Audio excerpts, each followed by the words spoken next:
Something on your mind again? Let's work through it together. Two heads are better than one.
What they say is true.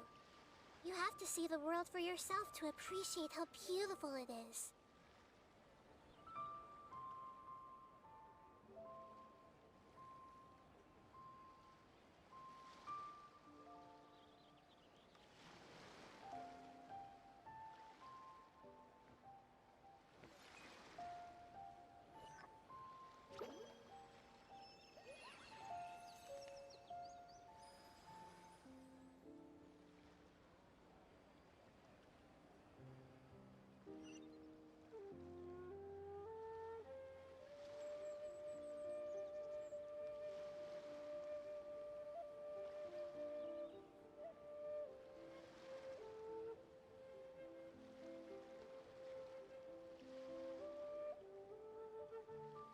If you're not sure what to do next, how about I take you on a walk?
something on your mind again?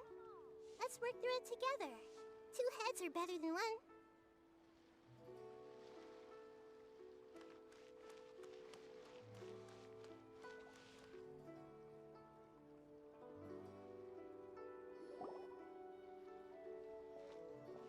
Paimon votes we go say hi to Xiangling first.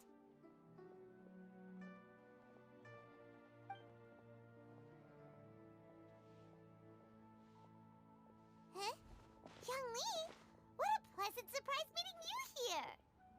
Oh? Why, the pleasure is all mine, as is the surprise, surely. It must be fate that brings us together in this place. How have you fared as of late?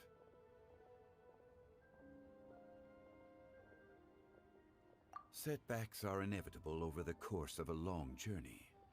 If you wish to share what's troubling you, allow me to lend my ear.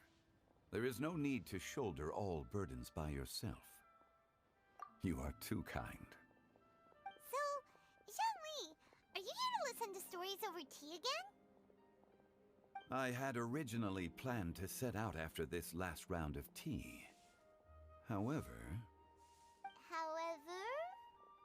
I had planned to take a walk to Qingce village and gather some nascent bamboo shoots, which are currently in season.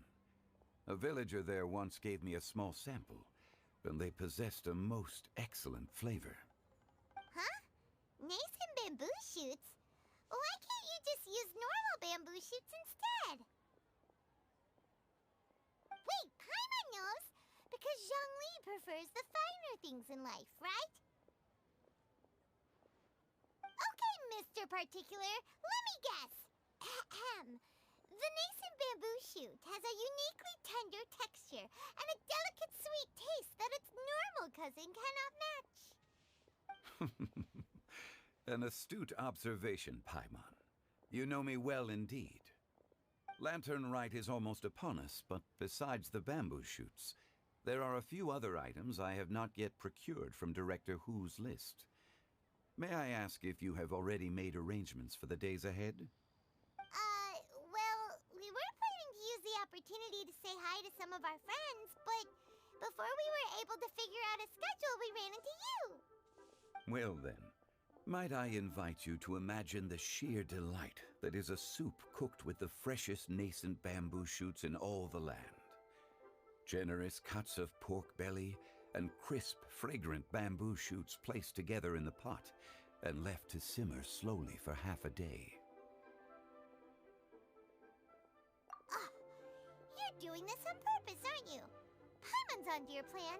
You just want to hoodwink us into fetching your bamboo for you. Why, I assure you, I would do no such thing. I merely wish to inform you of the freshest, most succulent and flavorful bamboo shoots one could ever hope to taste. Ugh. Let's go, Traveler. Paimon's taste buds can't take it anymore.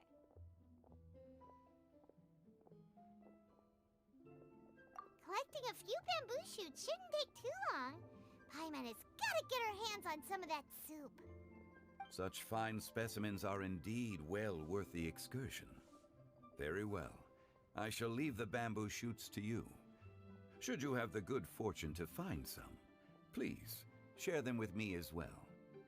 See?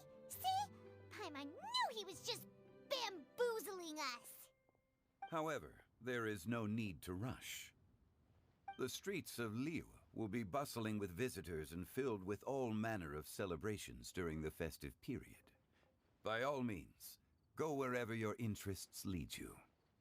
The nascent bamboo shoots would be but a wonderful final touch to a most exceptional feast. What an honor it would be to savor them in the company of friends. We're heading out. Enjoy your walk, Young Lee. Take care now, you two.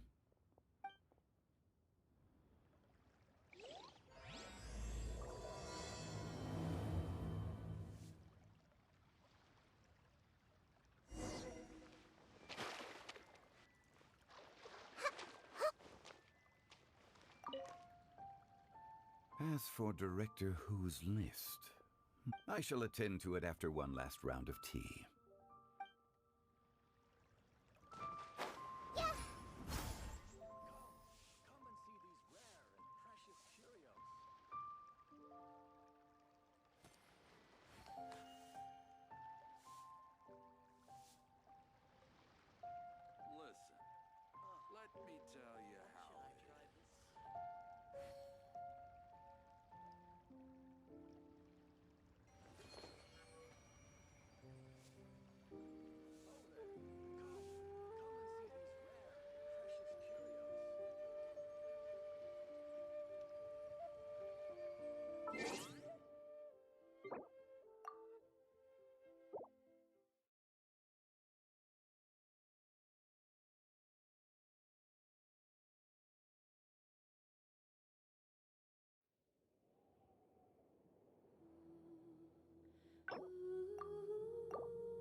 What should I try this time?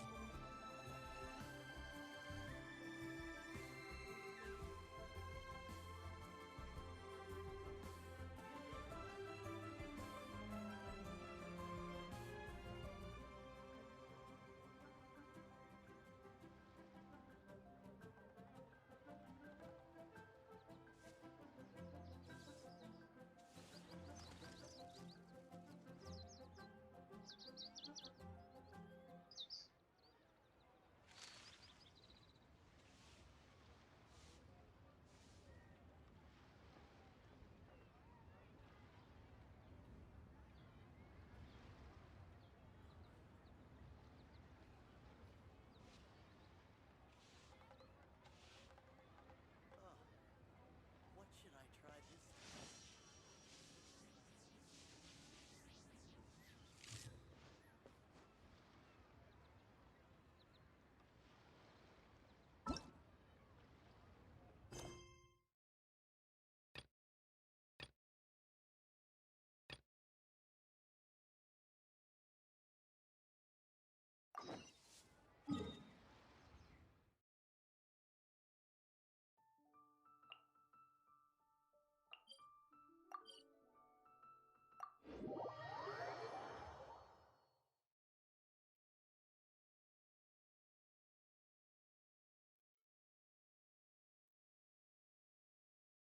Bamboo shoot, bamboo shoot, nascent bamboo shoot.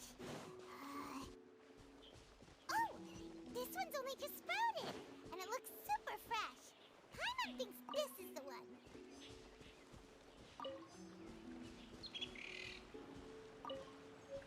These should be enough. Let's head back. Help! Help! Did you hear that? Someone's calling for help. It's coming from over there.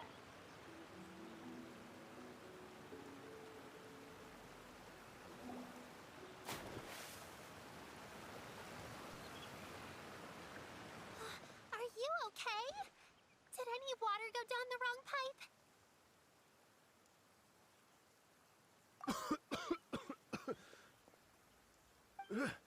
I think I'm okay now. Thank you so much. That was scary. Well, at least you're all right. All thanks to your savior here. Oh, a little girl? Greetings, everyone. My name is Yao Yao. It's a pleasure to make your acquaintance.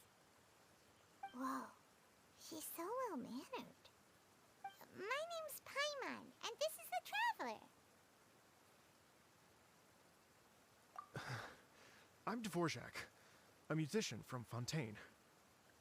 I came through Stone Gate intending to head towards Liyue Harbor, but then I became captivated by the beautiful scenery, and before long, I was completely lost. Just now, I was so mesmerized by the waterfall that I slipped and fell into the water. If it weren't for Miss Yao Yao's help, I shudder to think what might have happened. It's alright, Mr. Dvorak. The splashing around the bottom of the waterfall means the stone path is always wet and slippy. You definitely have to be careful. Next time you're exploring an unfamiliar environment, try to focus on what's right in front of you. Don't let your mind wander. As long as you watch your step, accidents like this won't happen anymore. Yes, ma'am. I understand. I'll remember to be more careful next time.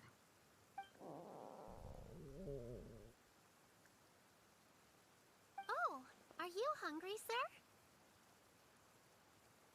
Oh, I'll be fine. Please, sir, it's quite all right. I was born and raised here in Liyue. It's only natural for me to extend my hospitality to any guests who are passing through.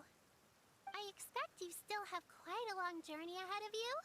It's very important to keep your energy levels up. I still have some lotus flower crisps left in my backpack. Why don't we split them between the four of us? Aw, what a thoughtful kid! She even has some for Paimon! You're welcome. Mmm, so tasty! If only there were more. Having a healthy appetite is a good thing. It means Paimon's still growing. If I'd known I was going to run into you, I would have made a second batch. Hope you're taking notes, Traveler.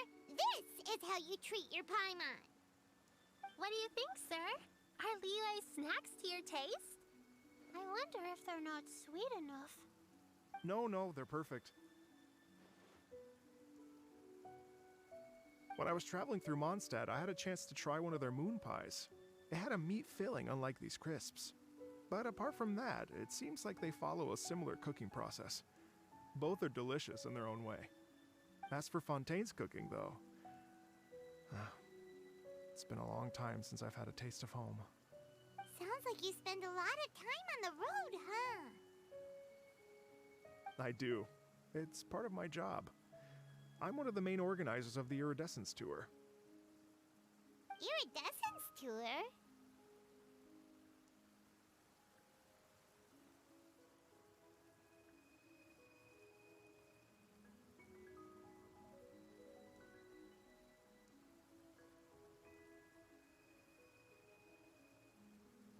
The Iridescence Tour is one of the biggest music festivals in Fontaine. We're looking to expand, though.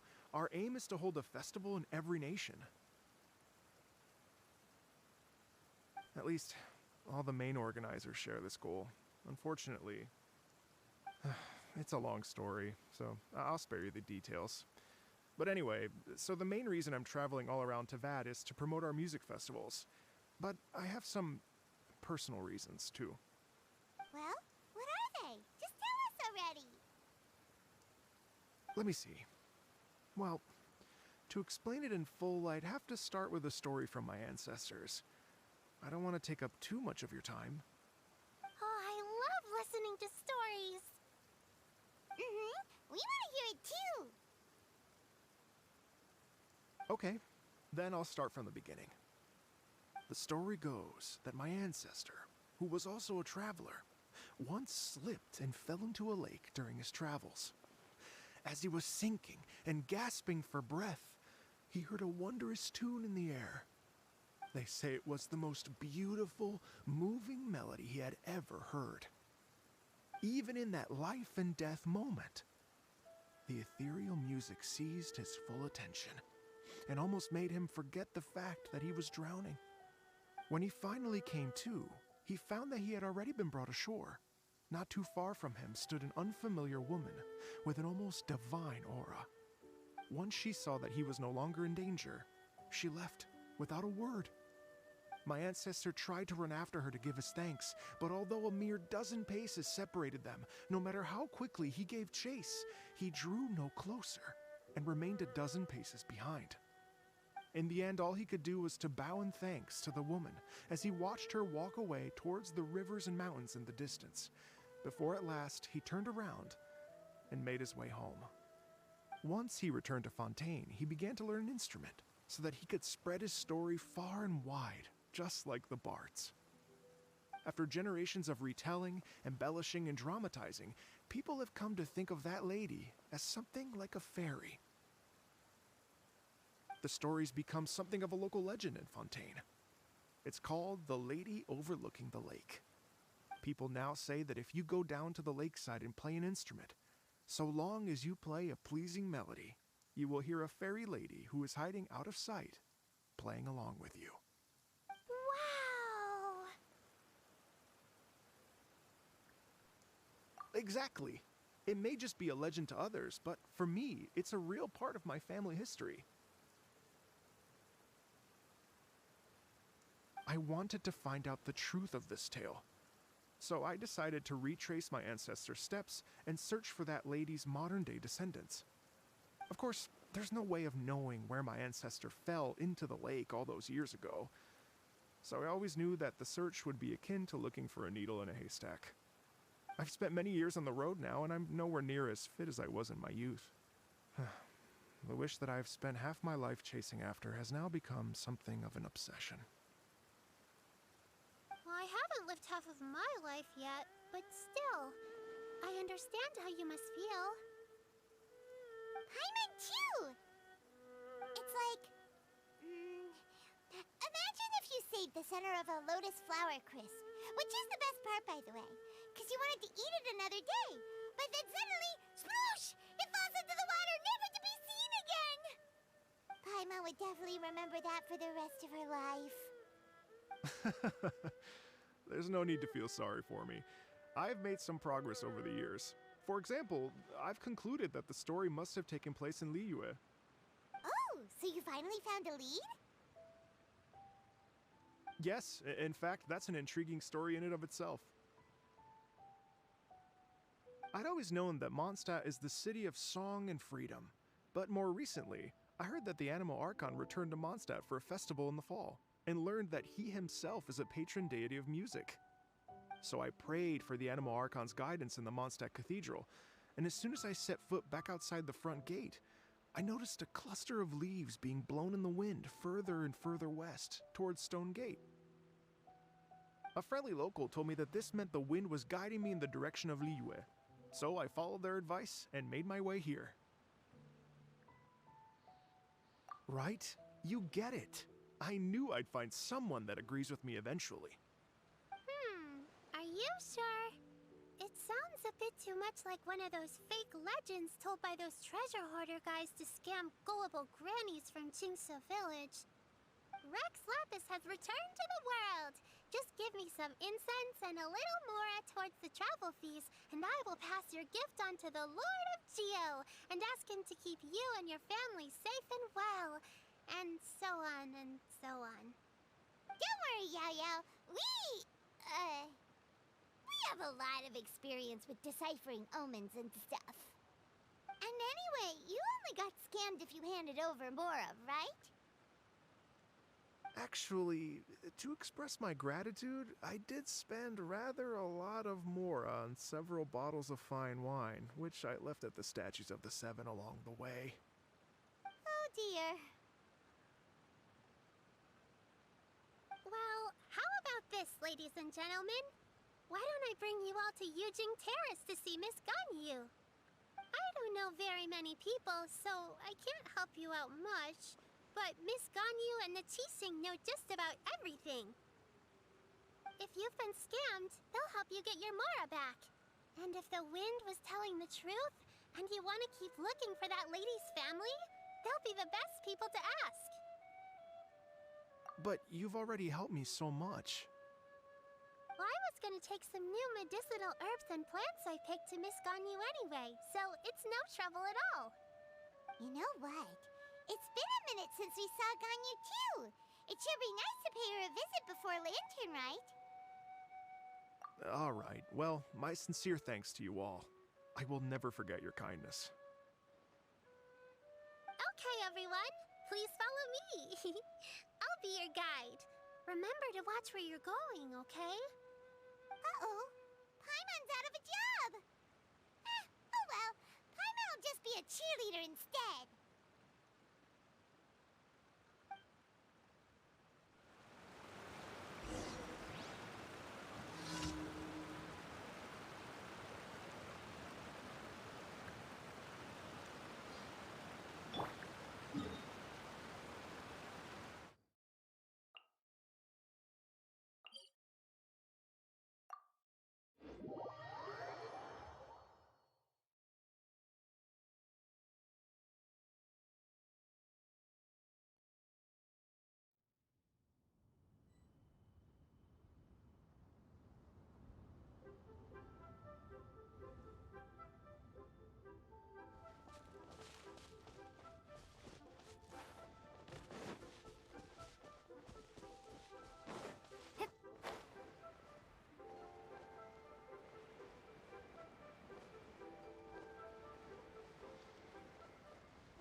Welcome to Liyue Harbor. Please declare your commercial goods. Welcome to Liyue Harbor.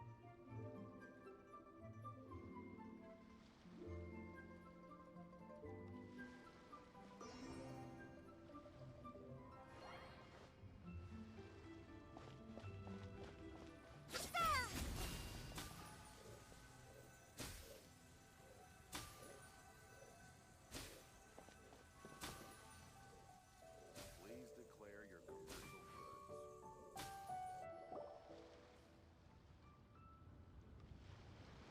Wow, Liyue Harbor looks very different from when I came last.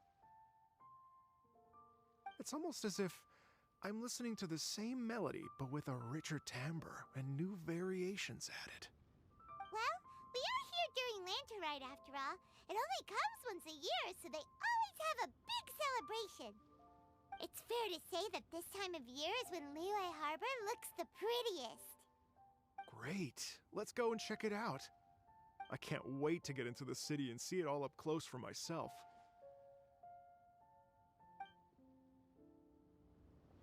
The streets are breathtaking. Smiles and laughter everywhere I look. It's contagious. I can almost feel the music in the air. I have the urge to start waving my conductor's baton. I'm glad that you're enjoying the city.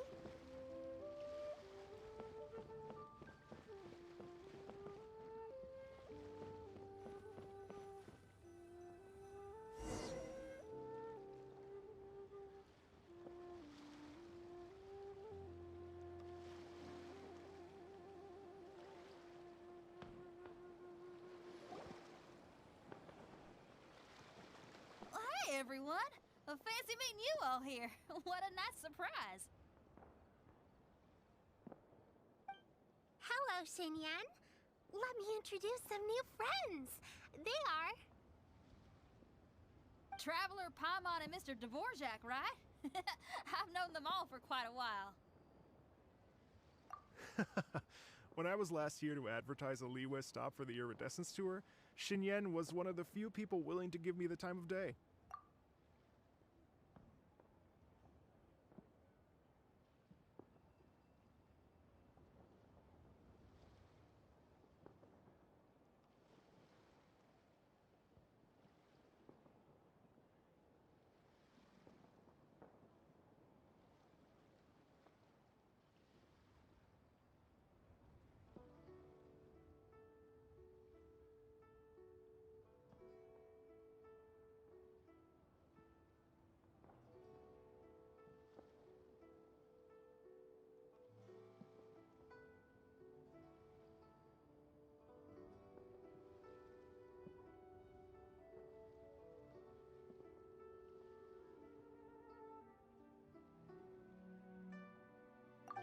like I've been chasing this Iridescence Tour bandwagon halfway around the world, but I keep getting stood up. What's going on, Mr. Dvorak? I'm so sorry, Xinyan. We've had a string of terrible luck recently, and every time we've tried to put on a show, something or other has come up to stop our plans from materializing. Is that right? I guess it can't be helped. So, what brings you to Liyue Harbor at this time of year anyway? Thinking of putting on a music festival during the Lantern Rite celebrations? A Lantern Rite music festival? Yes, please! No, I'm actually here on personal business this time. Oh, so no Lantern Rite music festival? I mean, that's not just up to me. Hosting a music festival takes a lot of funding and personnel. Moreover, I've never worked with the Liyue authorities before. Even if I were to start putting something together right now, I think it'd be too rushed. Wait, but we're going to meet the Liyue Qixing, aren't we? And they're the ones in charge. Uh-huh, that's right. Miss Kuching and Miss Ningguang can make anything happen. You mean... what? This is the perfect opportunity! Well, sure, it might not work out, but it can't hurt to bring it up as a suggestion. That's the spirit! See? Even the Traveler agrees with me. Mr. Dvorak, don't let yourself be put off by the fact that a few things haven't worked out recently. As for the performers, I can put you in touch with some local artists. My friend Yunjin is a well-known opera singer in Liyue. With her support and a commissioned song from the Yunhan Opera Troupe, we should be able to get something going. But what about you, Xinyan? Are you just going to sit this one out? What do you take me for? If we actually manage to make the Iridescence Tour Lantern Rite Grand Concert a reality, you think I'd let anyone else perform the opening act? Wow! There's that rock and roll spirit! What do you say, Mr. Dvorak?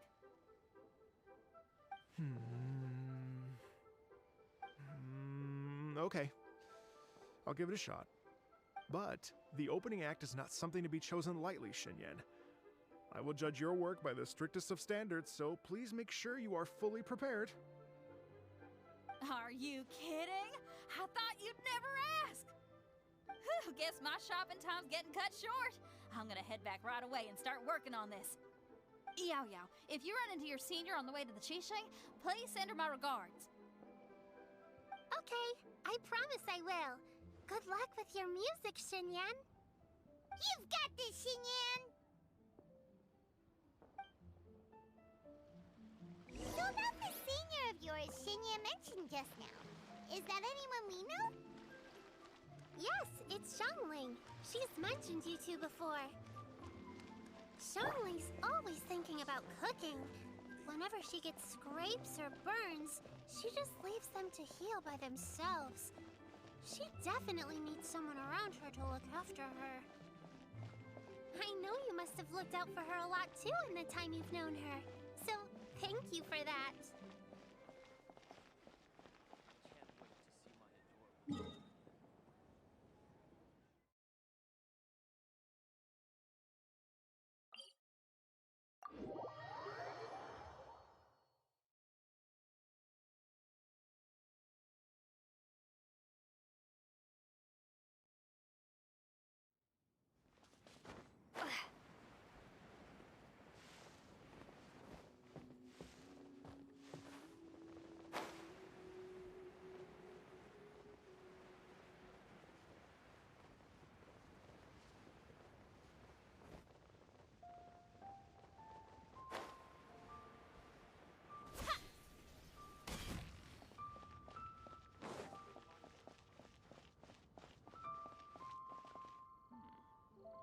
This is a peaceful neighborhood.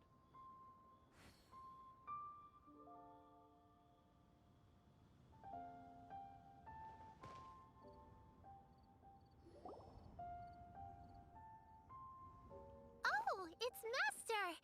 Is it okay if I go and say hi to her?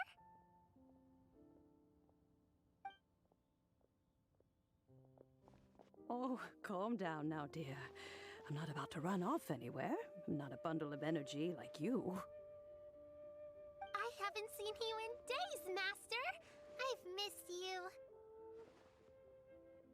Oh, bless you, Yao Yao. You do say the sweetest things. Ah, look who it is. Visiting friends during the lantern rite, are we?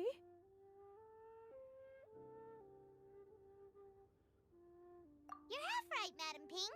We were also trying to help out Mr. Dvorak over here. We were on our way to take him to see the Qixing. Hello, ma'am. I am a musician from Fontaine and an organizer of the Iridescence Tour. I don't suppose you've heard of it. Master! Master! The Iridescence Tour is a super famous music festival! Oh, an old lady like me wouldn't know much about that sort of thing. A music festival, you say?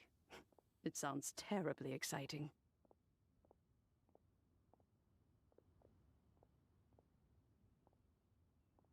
Oh, right! Madam Ping, how would you feel about that? You're an elder of Liyue, and you know all about Liyue's cultural traditions. Hearing your thoughts would definitely help us figure out how best to approach it. For example, do you think it might be a bit too modern, or is there any other issue? Why, not at all. Music pays homage to history and culture, and it can also be a bridge between different civilizations. Times change, and the music enjoyed by the youngsters of today is no doubt very different from the tunes I was accustomed to in my youth.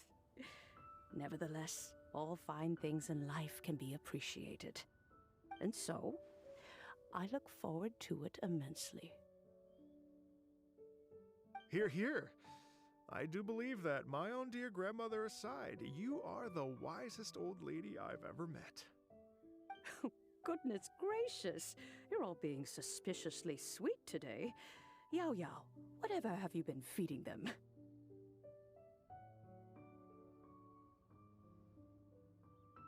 Master, you're in such a great mood today. You're even cracking jokes with the rest of us. Oh, well, I'm sure you must have plenty to be getting on with, yes? Run along now. Don't let me hold you up. Thanks, Madam Ping. We'll see you again soon.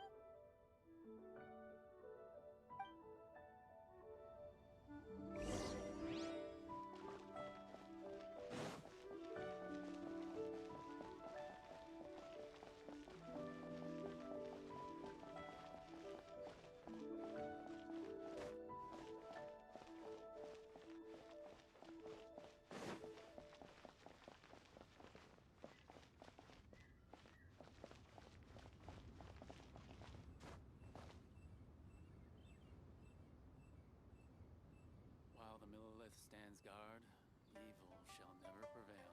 Though the clouds may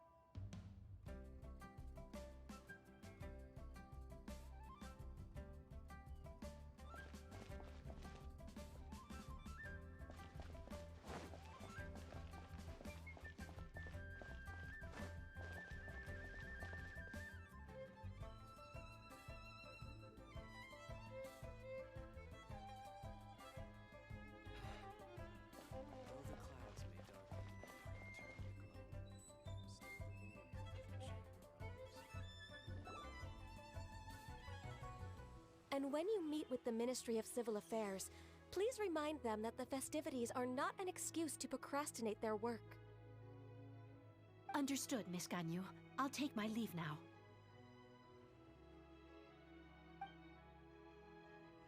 Ganyu! What brings you here, Yao Yao? I've brought all the medicine you asked me to pick for you. Oh, and here's a pack of sweet flower seeds as well. Also, these dried Qingshan leaves make a great pot of tea that's very good for you. I know you've had a lot to deal with at work recently, but you shouldn't push yourself too hard. If you're not careful, you'll end up falling asleep in the grass again. Well, this is weird. It's like a responsible younger sister talking to their disorganized older sister.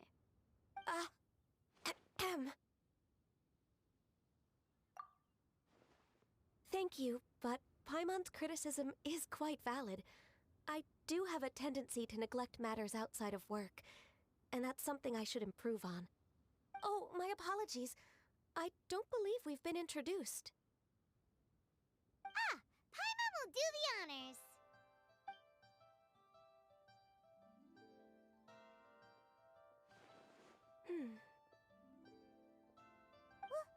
What's wrong? Did Paimon go over everything a bit too fast? It's definitely an ambitious plan. If there's anything you didn't quite catch, Paimon's more than happy to go over it again. It may be a little difficult to make this happen. Oh? Well, the Lantern Rite is the most important festival of the year. Our celebrations must not only be visually spectacular, but also appeal to the tastes of Liyue citizens from all walks of life. The Iridescence Tour is relatively unknown in Liyue. It's difficult to predict how a brand new show will be received. It would be quite risky for us to bet everything on this one music festival. All very valid points. I completely understand. Therefore, we will not replace or cancel any of our pre-existing program. However, I will submit a proposal requesting to put the Iridescence Tour special performance as the final act of this year's festivities. Some live music will certainly add to the festive atmosphere on the night of the Lantern Rite. As for the venue, let's reserve a space at the docks. Yes, my thoughts precisely. Now I just need to take some time to give this proposal some polish. As long as I clearly lay out the pros and cons, and highlight the key points of the proposal, given that Ping and the Traveler have both given the idea their blessing, I'm confident that Qixing will be sure to give it serious consideration. Mr. Dvorak, I will need to discuss with you the number of musicians who will be coming to Liyue, as well as their catering and accommodation requirements. Oh, yes, certainly. Let's step to the side and discuss further.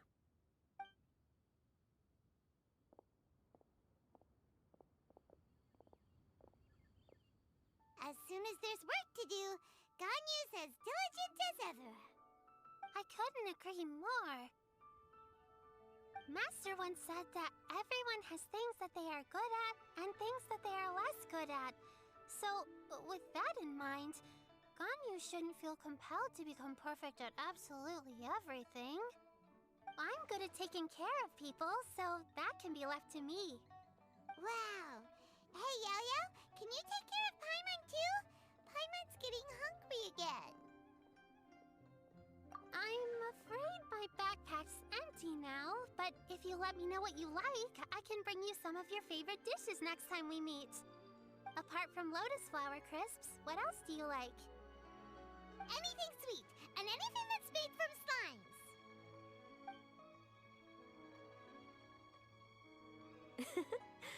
Here's what I've drafted so far. Anything else you want to add? No, this is excellent. I'm racking my brains, but I don't think you've missed a single thing.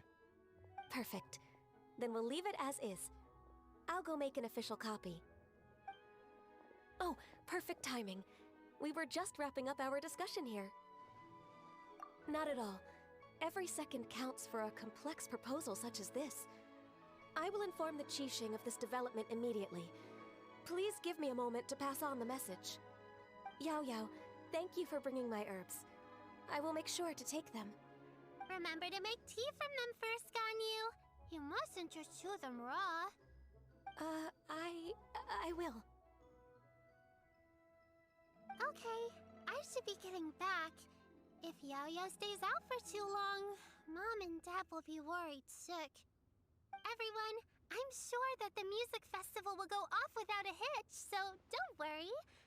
And in case I don't see you before, I wish you all a very happy Lantern Rite. Thank you, Yao Yao. Happy Lantern Rite to you, too. We should go get dinner together sometime!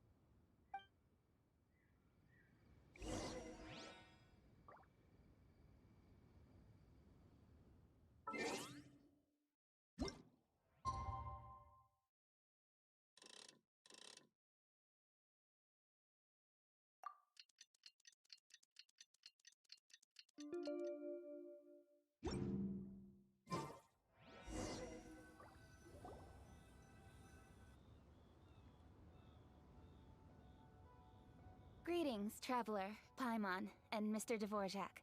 Call me Kuching. Ganyu has brought me up to speed on everything. I'll get straight to the point. The Qixing have approved Ganyu's proposal. Over the next few days, I will be working with Mr. Dvorak on behalf of the Qixing to facilitate the organization of this concert. Yay! That's awesome!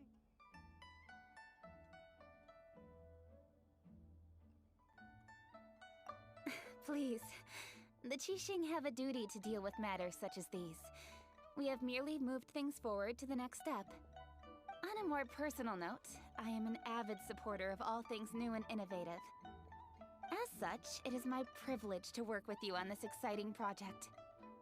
Thank you so much, Kuching. I'd become quite discouraged after our recent failures and was expecting the same outcome once again, so I didn't dare to get my hopes up. Never in my wildest dreams could I have imagined this going so smoothly. It's like a dream come true. Right. Time for me to call in the performers. To stage a concert at a high-profile event like this is a rare opportunity. We'll make sure it's a night to remember. Yes! Our music band's finally getting fired up! Yes, indeed. I know exactly what I'm doing from here. For a musician, music will always be the language they are most fluent in. Oh, that. Well, that can wait for another time. Oh. Ganyu? What's wrong? They told me all about Mr. Dvorak's situation, but I was so engrossed in drafting the proposal that I forgot all about it. Oh, that's quite all right. I don't even know what the person I'm trying to find looks like, so it was always going to be a long shot. Don't worry about me, Ganyu. Your time and energy are needed elsewhere. I'm sure you already have plenty to deal with between this concert and everything else going on during the Lantern Rite. Thanks. It was just that I had a few initial thoughts when I heard your story. For instance, I wonder if this lady your ancestor met might have been an Adeptus. What do you think? To tell you the truth, Mr. Dvorak, I am somewhat related to the Adepti myself. I am part human and part Qilin.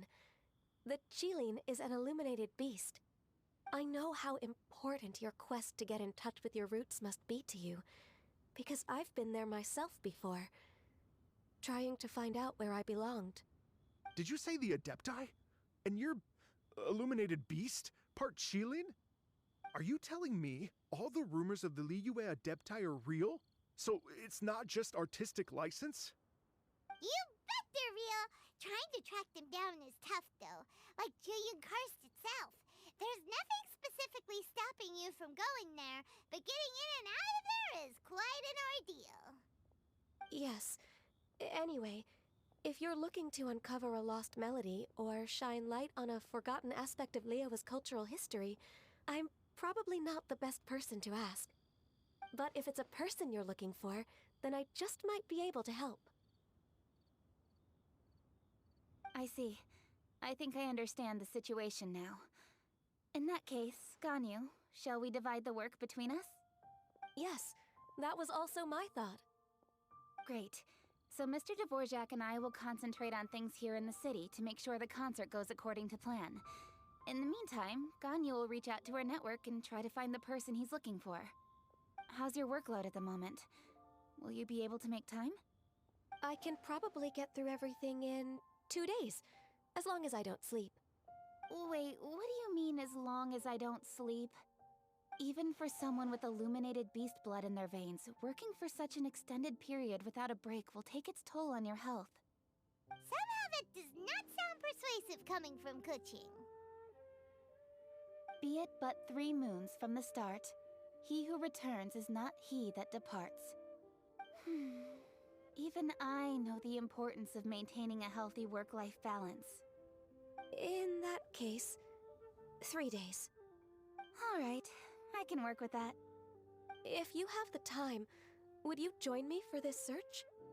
You're well known to many of the Adepti and respected among the people. I'll feel much more at ease with your company. Okay, then let's meet back here in 3 days. Watch this space, Mr. Dvorak. We'll get to the bottom of this. You're all so helpful and kind. I just... Just think. Imagine if we found the Adeptus lady, or one of her descendants, and got them to come to the performance. Wouldn't that be amazing? It'd be such a happy reunion. And that's exactly what this festival's all about. You're right. Okay, I'm gonna pull out all the stops to make this lantern ride a true extravaganza. We should probably get going. Mr. Dvorak, could you come with me to confirm the site?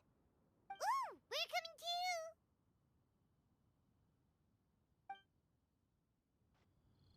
I was wondering, what are your thoughts on music? What does it mean to you?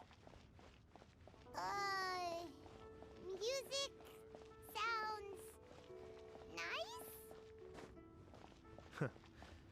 Truth be told, the question of what music means to people is one that I've been pondering for quite some time. Let's revisit this question after the concert. Bang!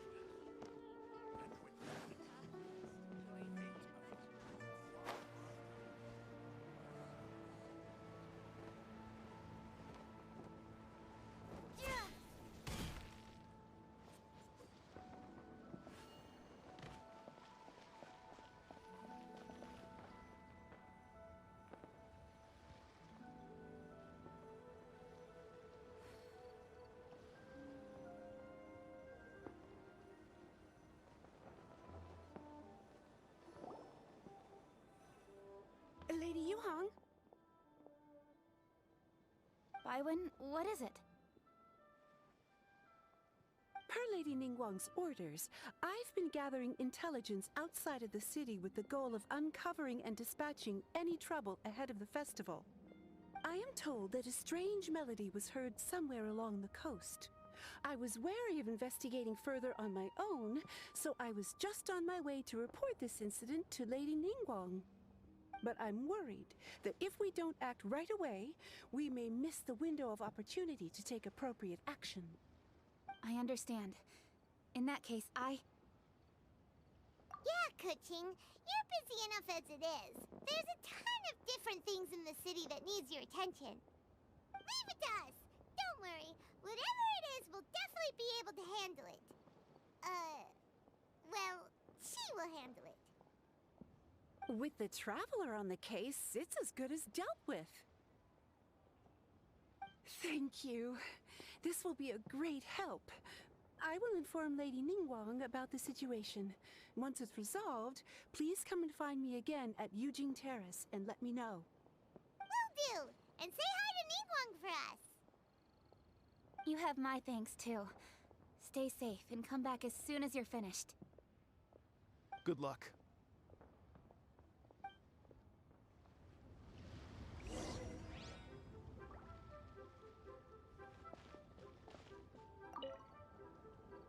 She said she'll reach out to the Yunhan Opera Troupe? Huh, I see. Then I'll arrange for a rehearsal venue and accommodation as soon as possible. Everything should be ready tonight. Many thanks, Kuching. You know, I once heard someone from Liyue describe a person as swift as lightning and agile as the wind. At the time, I thought it was a curious expression, and I had a hard time piecing together a mental image of such a person. But now, having seen Kuching in action, I honestly can't think of any other way to describe it. It's such a vivid and expressive phrase, a testament to the richness of Liyue's culture. You're too kind, Mr. Dvorak. You can't beat the atmosphere here at Liyue.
strange tune was coming from around here, right?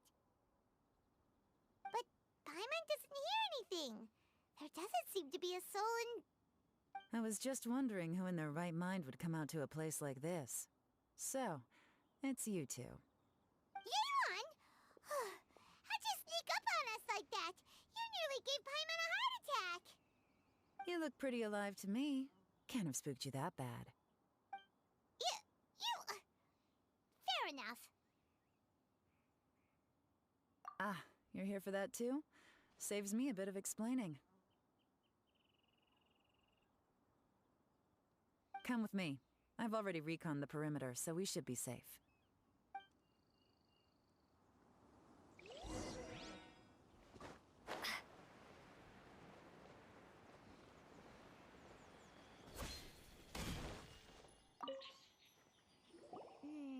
The stuff by the door is in pretty good condition, though. It can't have been too long ago that someone was last living here.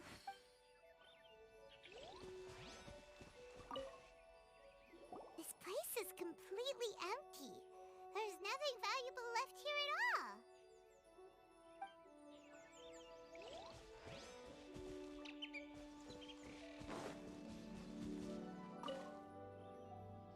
The doors and the windows are all fine, so there definitely wasn't a break-in.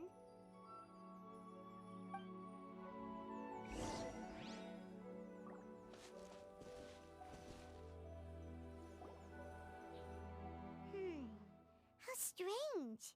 It looks like it's been looted, except for the fact that there's no sign of a struggle. The bad guys could have sneaked in while the owner was gone, but then how do you explain why the door and windows are intact? Seems you've done a pretty thorough inspection. So, any theories on what might have happened here? Yeon, you didn't hide some of the evidence from us on purpose, did you? Why would I make this more difficult for you? We're on the same side here. Okay, well... Paimon gives up then. Paimon's got nothing. What about you? Give up as well?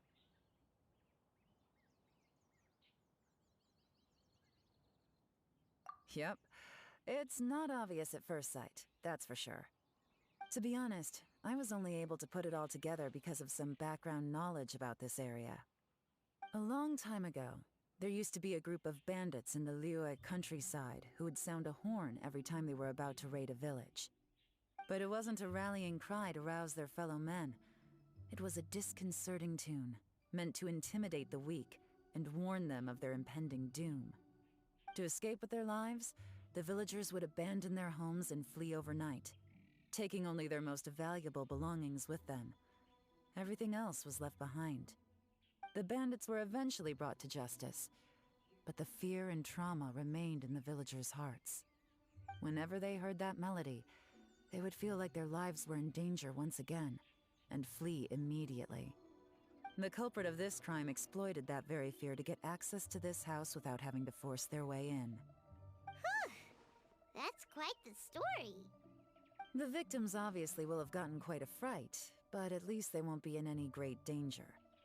The important thing now is to find this copycat criminal.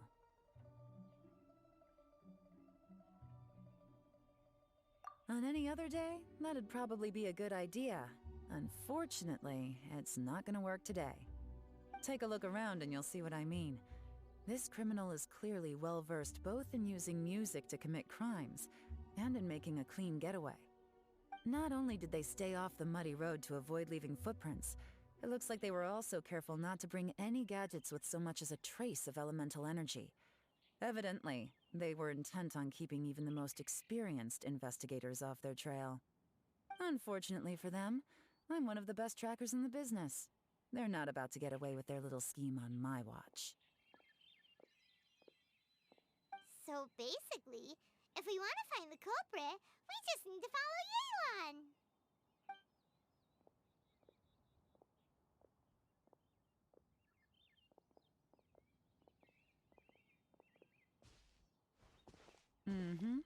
As long as you can keep up. Since the culprit's trying to be cautious and low risk, I'll bet they left through an area with some vegetation for cover, but not so much that it would slow them down.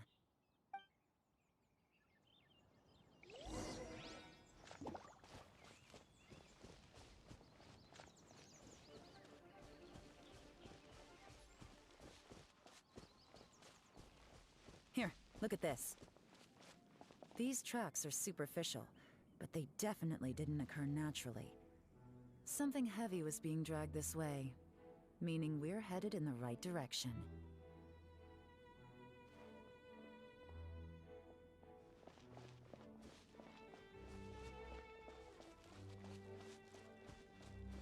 Huh.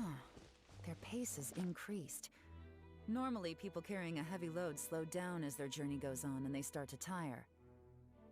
Whatever's motivating them to speed up must be psychological. For instance, reaching the home stretch.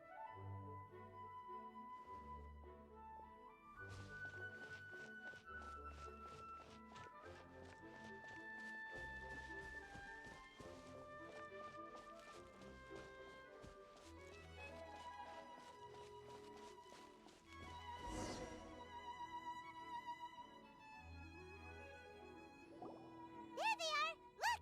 A treasure hoarder tent! Ugh, not the treasure hoarders again! And so close to Lantern Ride, too! 'Tis not the season for their antics! Come on, let's round them up.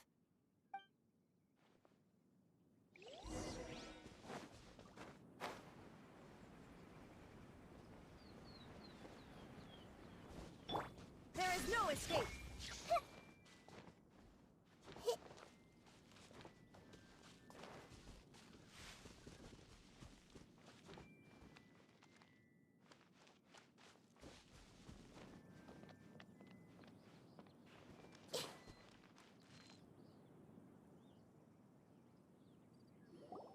Hey! Who are you? Where did you come from?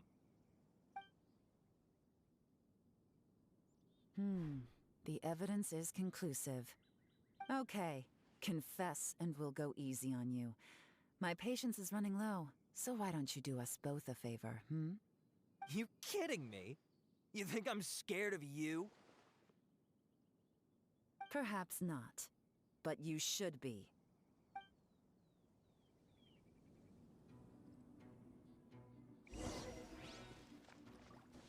Busted! Curses. Seems like you're not all talk after all. There's no going back now. Better up my game.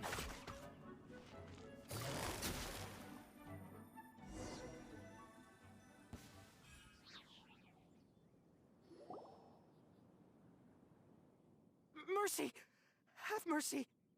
Oh, it's a little late for that. I've come this far, I might as well finish the job. I surrender! I surrender, please! I'll do whatever you say. Please have mercy. Tell us everything. You have one chance, and I'm warning you. Don't make me ask twice. I won't, I swear.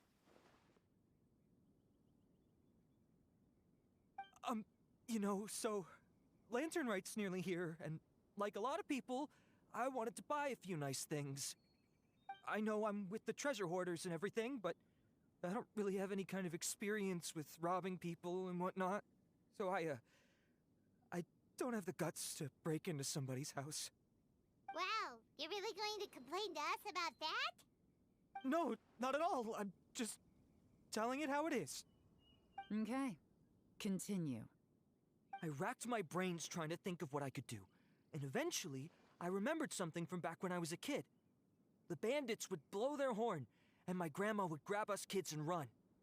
I remember the tune, so I figured I'd try it for myself. I mean, just to see what would happen. At first, anyway, I seriously didn't expect that family to pack up and leave. But they did, and they just left all their stuff right there for the taking. It was too easy, I couldn't resist. It was completely wrong of me, I know that now. I'll return everything that I took. It's all still in perfect condition, and it'll be like it was never gone. Please, give me a chance, huh? Let me make it right. Give you a chance, huh? Sounds to me like you'd rather strike some kind of a deal than spend Lantern Right behind bars. Yes? Yes? You know how to bargain, I'll give you that. It's just a pity that you didn't confess at the first opportunity. You'll have to take a walk with me. Once we've returned the goods, We'll find the owner of the house, and you can apologize to them in person. After that, I'll escort you to the Ministry of Civil Affairs. Yes, ma'am! You know, as a former victim of this kind of crime yourself, I doubt anyone understands the fear you inflicted quite as well as you do. Does your greed matter more to you than your fear? More to the point, if you can play a tune from memory, don't you think you should be capable of making an honest living? You mean... That's enough hints for you. You'll have plenty of time to reflect on all of this yourself. There's not much left to wrap up, so I'll take it from here. Guess this is where I'll say goodbye. What is it? Is there something else? I'm still not sure how you first got your hands on this information, so play it safe when you get back. Don't mention to anyone that you ran into me out here. You helped a lot with the investigation and arrest anyway, so it's perfectly fair for you to get all the credit. Just take it. It works better for me, too. See you when I see you, and happy Lantern Rite. Yeon's such a pro at this. With her taking it from here, it's as good as resolved. Whoosh! Random event, a strange melody, complete. Although, it's kind of a shame that we never got that treasure hoarder guy to play the melody again. Right? How could anyone not be? When we were chatting with Mr. Dvorak, music seemed like such a positive thing. And most music is, right? It can help us relax, feel all warm and fuzzy, recall happy memories, or even just think happy thoughts. Paimon never imagined that music could be used to commit crimes. Oh, really? Huh. Makes sense. Paimon's musical understanding improves again! Well, anyway, now that everything's resolved, let's get back to Liyue Harbor. Paimon's still waiting for us with our random event rewards.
We're back!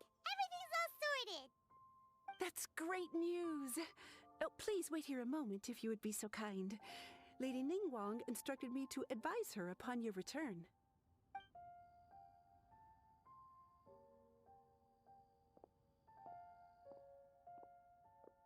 My greetings to both of you.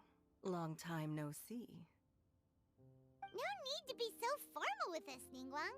We've known each other for a long time now. You must be super busy with all the preparations for Lantern Rite. Don't mind us. On the contrary, I think it is those that I have known longest to whom I should extend the greatest courtesies. Alas, on a different day, I would invite both of you inside for some tea and a brief respite from your travels. But you're quite right. Trivial matters aside, there's no escaping the fact that we have a grand concert to organize. Once the performance itself is over, we'll then need to invite the representatives of the Iridescence Tour for a discussion on future collaboration opportunities. The financing arrangements alone could well entail many rounds of discussion. Simply put, there will always be work to do. Whoa. You're already thinking that far ahead? Well, we can discuss more current affairs if you'd prefer. I trust you saw this year's Mingxiao lantern at the docks when you arrived at the city? Yeah, it looked like a goose. Which Adeptus is it modeled on this time? Sea Gazer. I believe you're familiar with the name.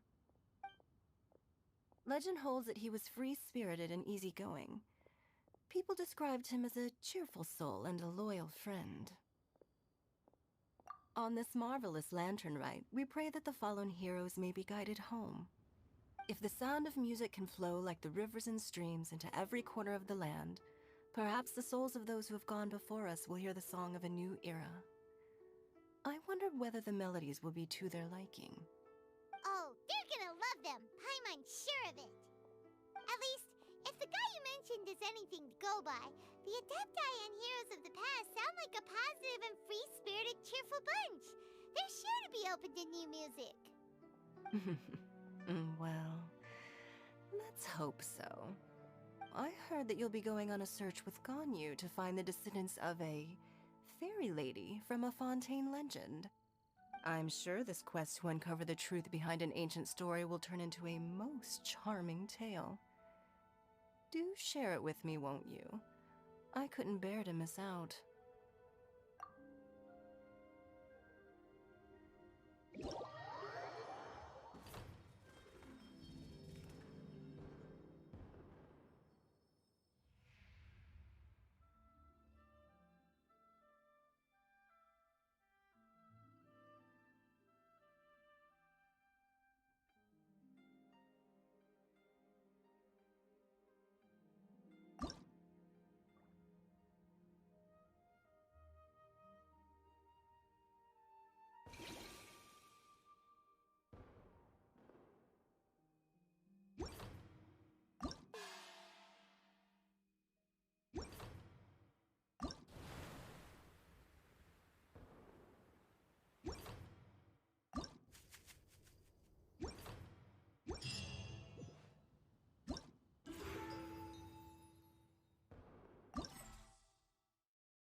Looks like it's about time for us to meet up with Ganyu.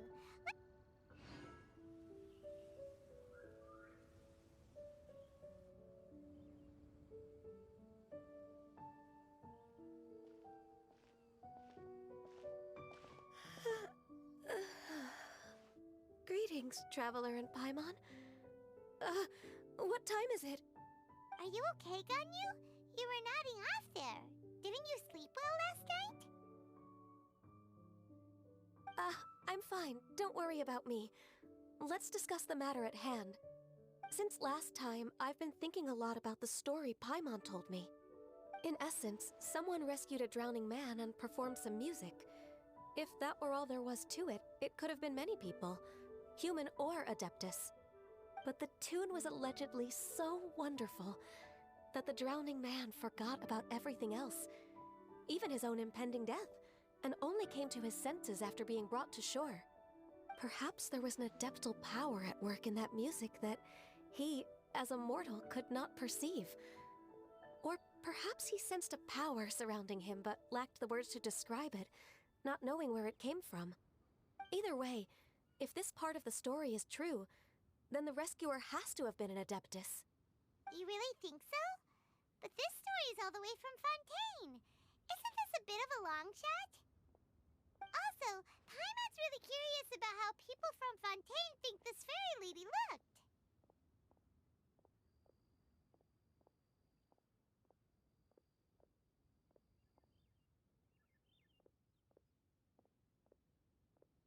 Ooh, like a crystal fly's wings? That would be pretty cool. But Paimon definitely can't imagine any of the Adepti looking like that. Actually, Ganyu, if you had to save a drowning person, how would you go about it? Huh? Me? Well, I'd get them to the shore, and then I'd probably hide behind a tree and watch them for a while. Once I was sure that they were going to be okay, I'd slip away without a sound.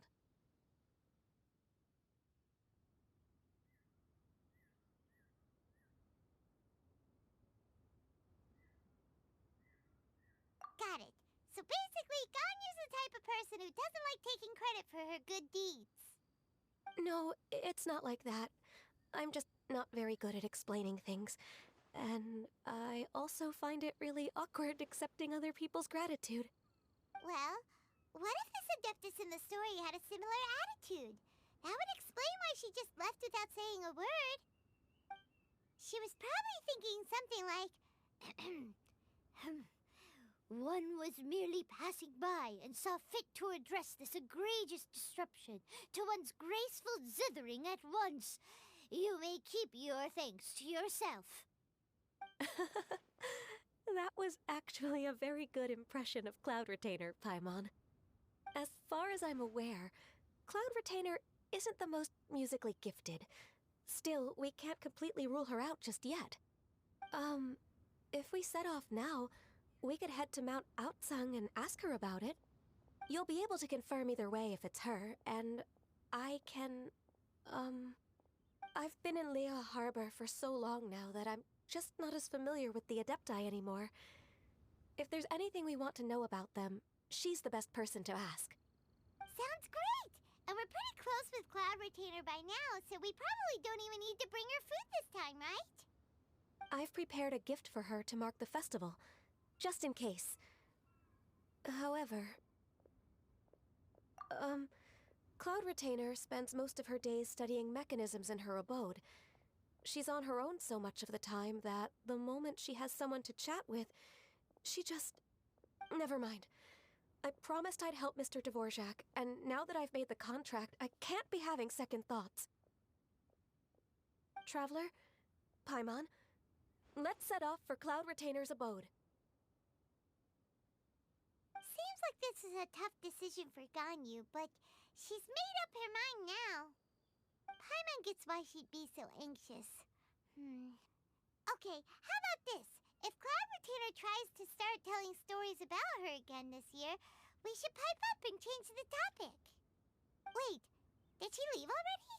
Hey, Ganyu, wait up!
I can't believe it.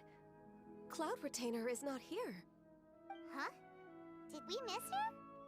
She doesn't like to travel, so in the past, it's always been the other Adepti who come to visit her during the festivals.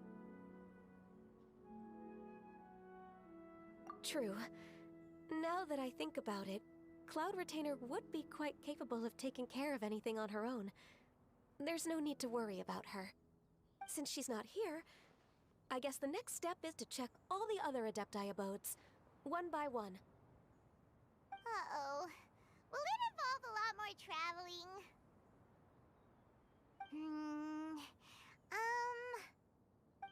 Got it! Paimon has a great idea! Please go on, Paimon.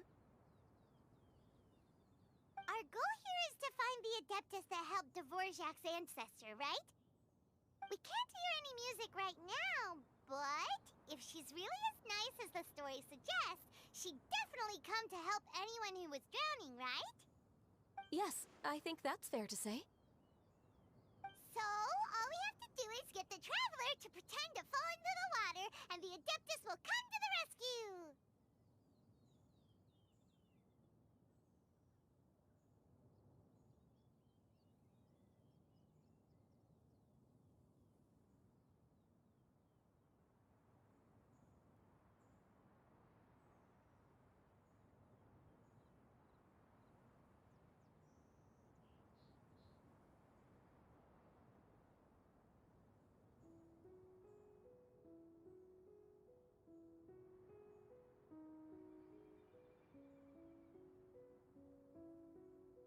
You know perfectly well that Paimon can't swim! Paimon would sink like a rock!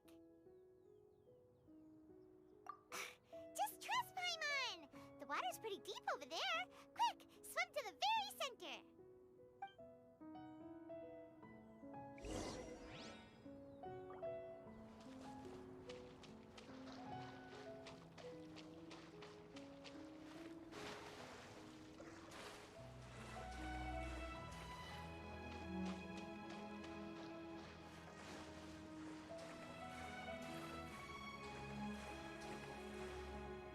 Help! Help! Someone's drowning! If only there was a kind-hearted Adeptus here to save us! Oh no! Whatever will a Paimon do?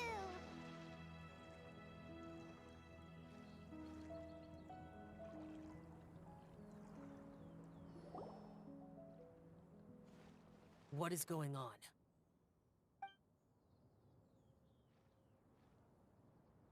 How do you feel right now? Shenhe! And the Conqueror of Demons! Why don't you say something? Please don't make Paimon explain it. Okay, fine. Paimon will explain. We're looking for an Adeptus who's good at being a lifeguard and playing music. But if the Adepti aren't gonna stay home, then how are we supposed to find them? It wasn't me. Yeah, so this Adeptus is most likely a woman. And I am not an Adeptus, as you both already know, Traveler and Paimon. Okay, so this is Paimon's fault. No way Paimon would have suggested this idea if she'd known how awkward this was gonna be. Glad you're okay. As far as I know, the one you seek is no Yaksha. And one last thing. Your actions here caused others a great deal of worry. Do not repeat them again in the future. As ever, the Conqueror of Demons comes and goes, just like the wind. Right. I didn't dare to say a word just now. How's your training going, Shenhe? Have you made any plans for Lantern Rite? We could spend it together in Liyue Harbor if you'd like. I had planned to spend the festival with Master this year. However... Oh, speaking of Cloud Retainer, when did you see her last? Earlier this morning. She set off for Mount Hulao at dawn. I noticed she was using an Adeptus art of some kind to protect a mechanism that looked like a boiler. Maybe it was a gift for Mountain Shaper. I did not inquire. So we just missed her. Please excuse me for a moment. I think I'll leave the gift in her abode. Sure. Thank you. It sounds like Ganyu and Shenhe have gotten a lot closer recently. Yes. During the summer and winter, I continued to train with Master. In the other months of the year, I have been learning to adapt to human life in Liyue Harbor. Ganyu arranged accommodations for me in the city, and also recommended several work positions for me. But when I try to blend in by referring to her as Miss Ganyu or Lady Ganyu, like the others, she says I mustn't address her like that. Sometimes I'm supposed to copy other people. Sometimes I'm not. It's a little difficult to keep track of everything.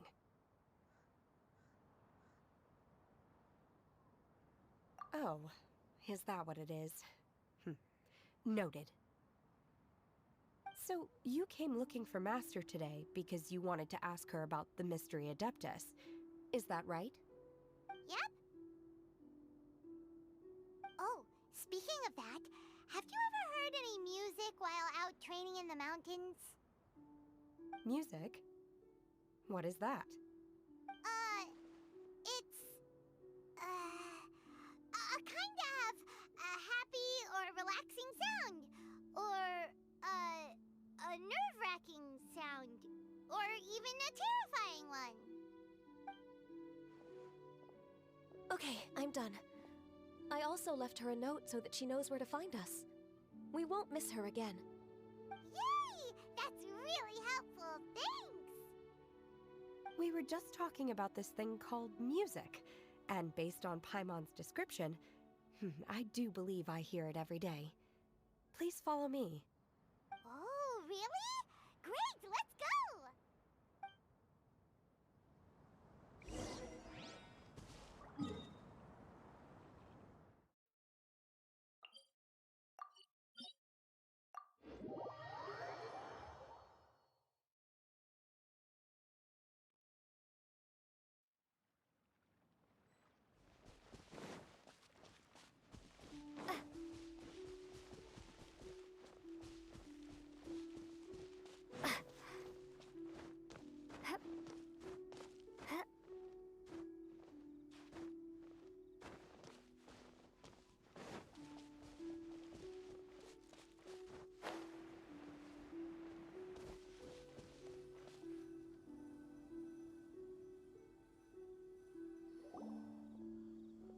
This is the place. I enjoy training here to the sound of music.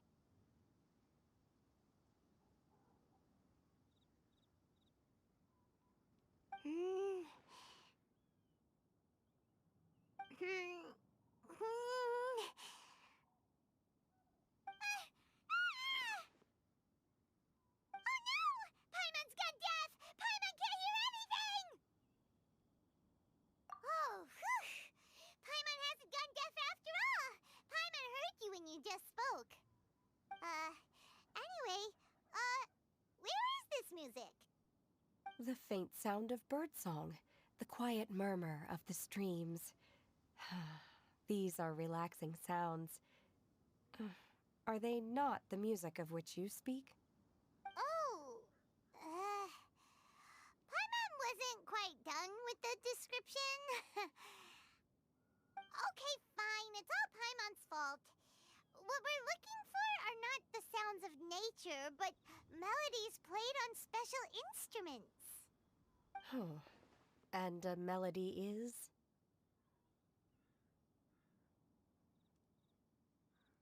Huh? Hey, why don't you just sing that one melody Shen has heard before? It'll probably help her to understand what we're talking about.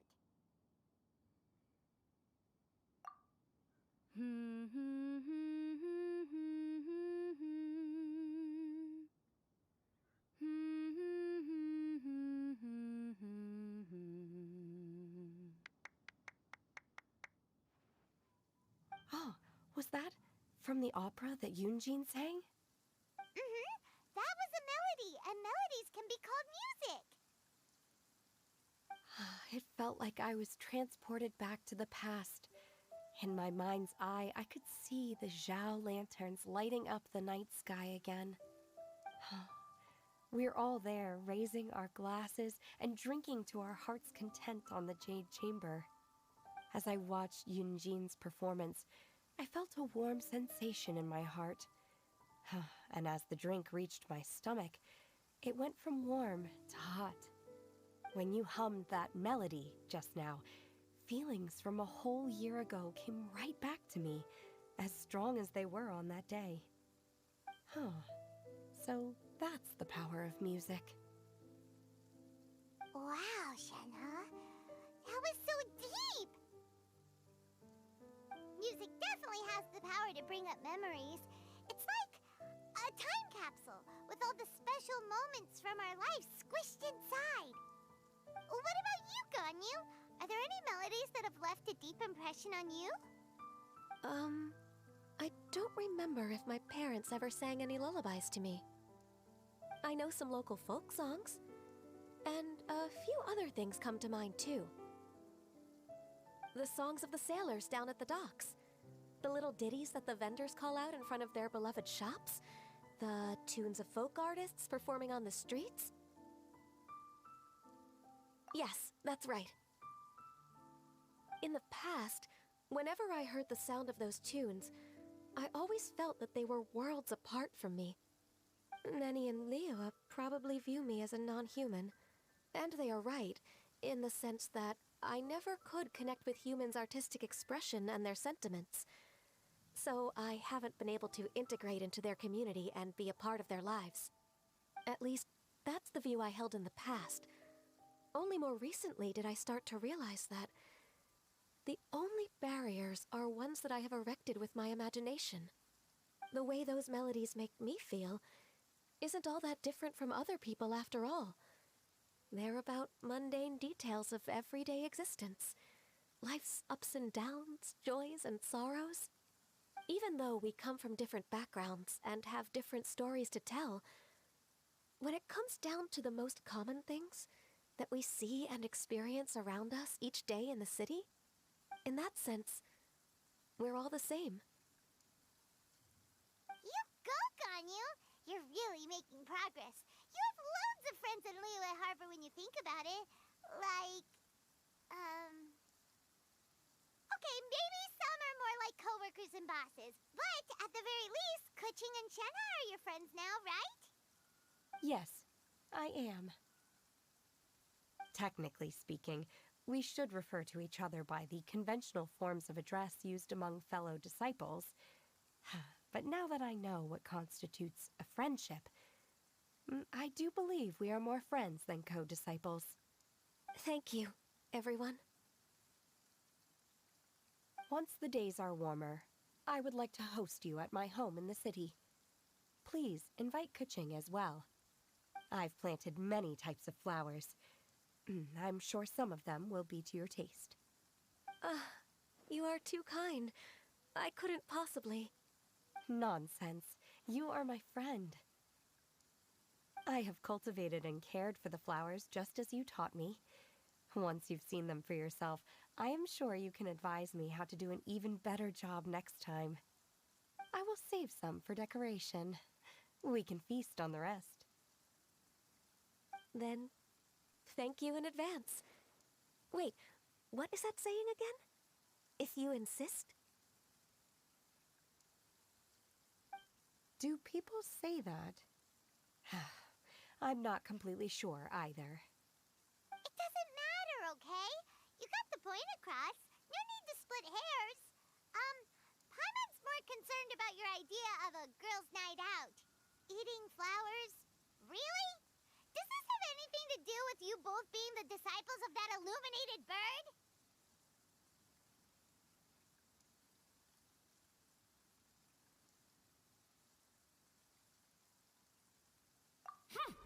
Who dares refer to one not by one's Adeptus title, but merely as that illuminated bird? Master, Our greetings, Cloud Retainer. Ah! There it is! The illuminated bird has landed! Double humph. Now she has the gall to use it rather than she. Even after being chastised once already? Huh. Barely a moment has passed since we last met, and yet your impertinence has reached new heights. Very well. If you refuse to learn your lesson, one shall scold you no further. One has received your message from Ganyu. On the matter of the Adeptus you seek, one suspects to know their identity. Well, shall one lead the way? I still have to complete my training for today, so I will bid farewell to everyone here. Very well. Await my arrival at one's abode later this night. On this special occasion, you should indulge yourself with some savory dishes. If you want to release a Xiao Lantern, come and find us anytime. Thank you, everyone. Happy Lantern Rite to you too.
Is this Quaily Plains? Cloud Retainer, why did you bring us here? Ganyu is of course familiar with the name Guizhong, but have you ever heard of her? Guizhong is another name of Agentis, the god of dust. She was extroverted in nature and adored social gatherings and inventions alike. Long ago, this region was yet a prosperous assembly. Guizhong often invited her friends to visit her home, reserving for us seats around the largest stone table. Sea Gazer would always bring out his latest treasure and place it upon the table. He could be quite the braggart. Though usually a mild-mannered fellow, when it came to those collectibles he was so fond of, he always loved to show them off. Paimon remembers that name. So that's what Sea Gazer was like. He was an old friend and a former rival. One has many memories of him. Once he had brought out the treasure, it would predictably become the center of attention. Neither Guizhong nor one was content to let him just steal the spotlight. So we would then also present our proudest mechanical creations. As Adepti, we were each gifted in our own ways, and naturally proud of our accomplishments in our respective fields of expertise. As a result, one often quarreled with Sea Gazer.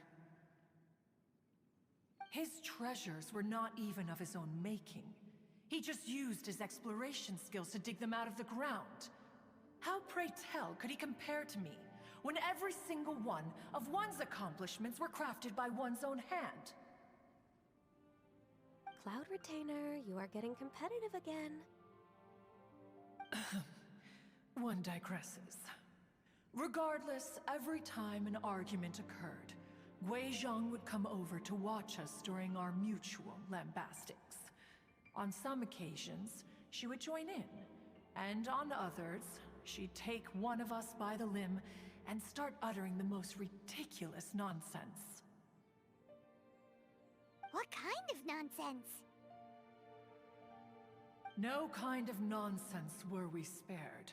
Sometimes she would brazenly opine, "Ah, why argue between yourselves when neither of you could ever hope to beat me?"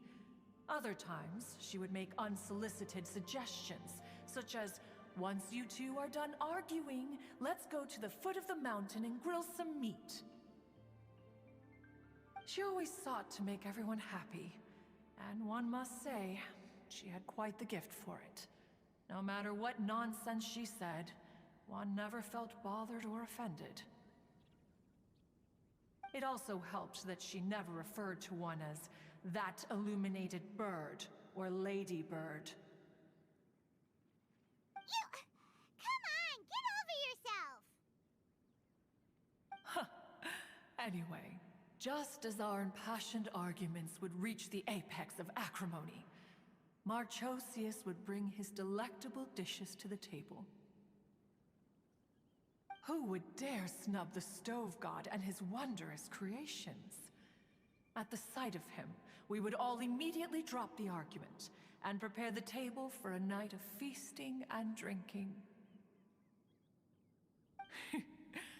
Back then, one was always bothered by how the cups Rex Lapis brought were always too square for one's taste.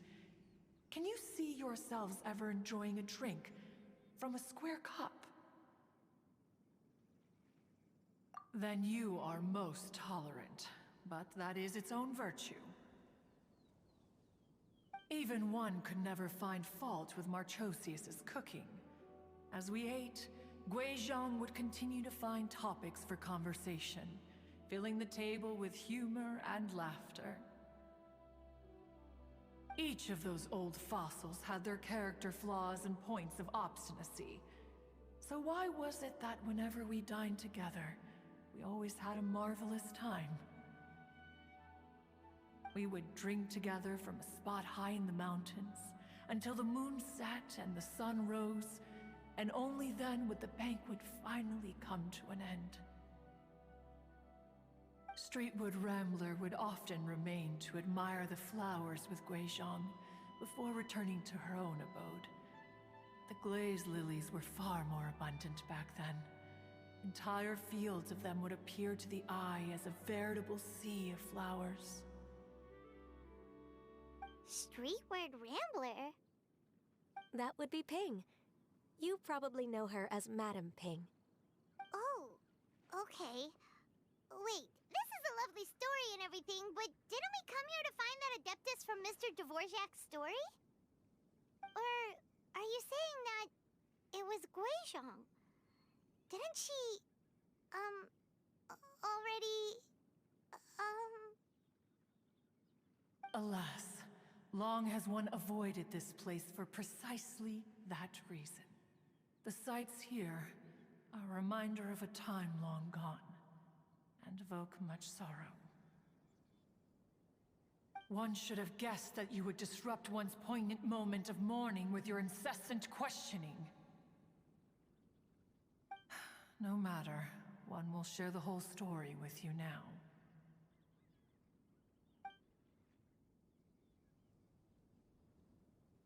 In times gone by, one quarreled oft with Gui Zhang concerning mechanical principles.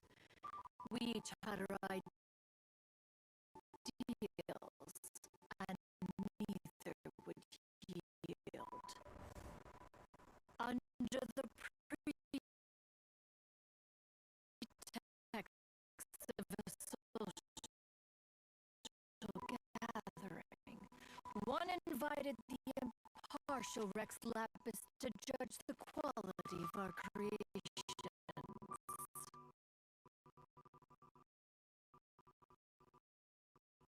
But Rex Lapis declared that Gui Zhang's obscuro vulpus mechanism was superior.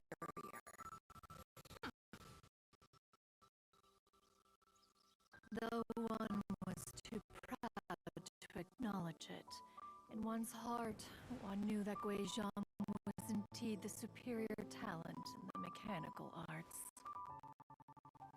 As for the story between Gui Zhang and Streetwood Rambler, that begins with a certain bell.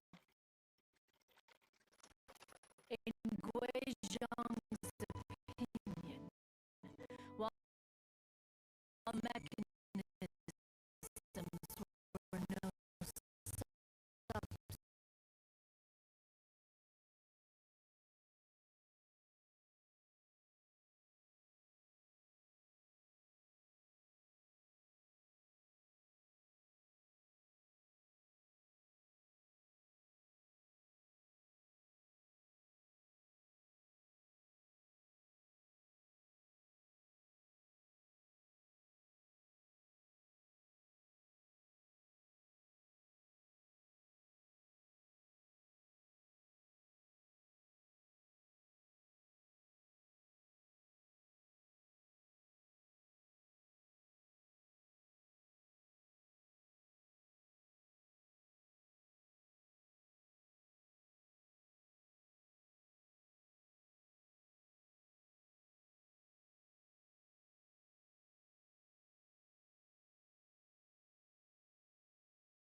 On by, one quarreled oft with Guizhong concerning mechanical principles.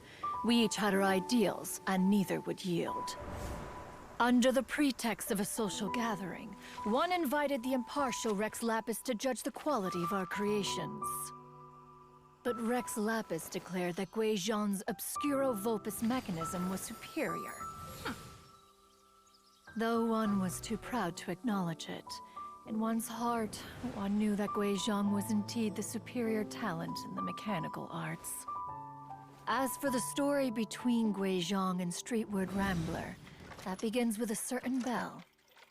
In Guizhong's opinion, while mechanisms were no substitute for human composers, they were yet capable of producing simple but fine melodies. But Streetward Rambler believed music to be an expression of the soul, an emotional enterprise that could never hope to be replicated by machinery. They argued endlessly, until one asked Rex Lapis to intercede. He confiscated the bell and designated it for ceremonial use. Thereafter, one would often find them convening in the mountains, discussing music, mechanics, and all the affairs of the mortal world. But these good times were not to last. War broke out between the gods, and soon engulfed the Guili Plains. Guizhong was overpowered by the enemy, and fell in battle. When Streetwood Rambler and I arrived at the scene at long last, all that remained among the ruins was her lifeless body. After this, at Streetwood Rambler's request, Rex Lapis granted her the cleansing bell for safekeeping. To honor our friend's memory, one made a few finishing touches to her ballistic device. Many lantern rites have passed since then. Many greetings and goodbyes. Upon what do you gaze? The Guili Plains? No. It's everything.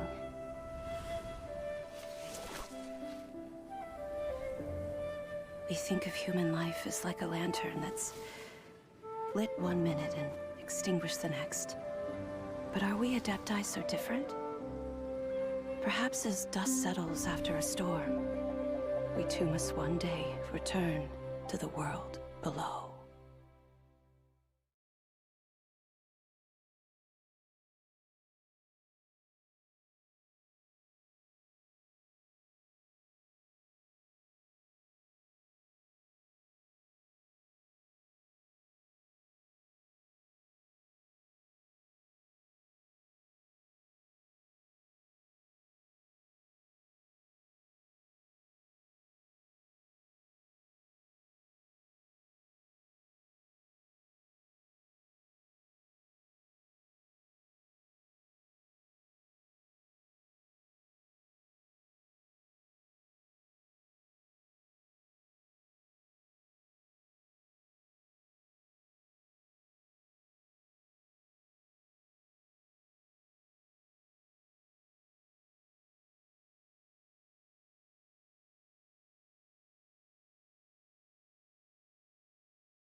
What?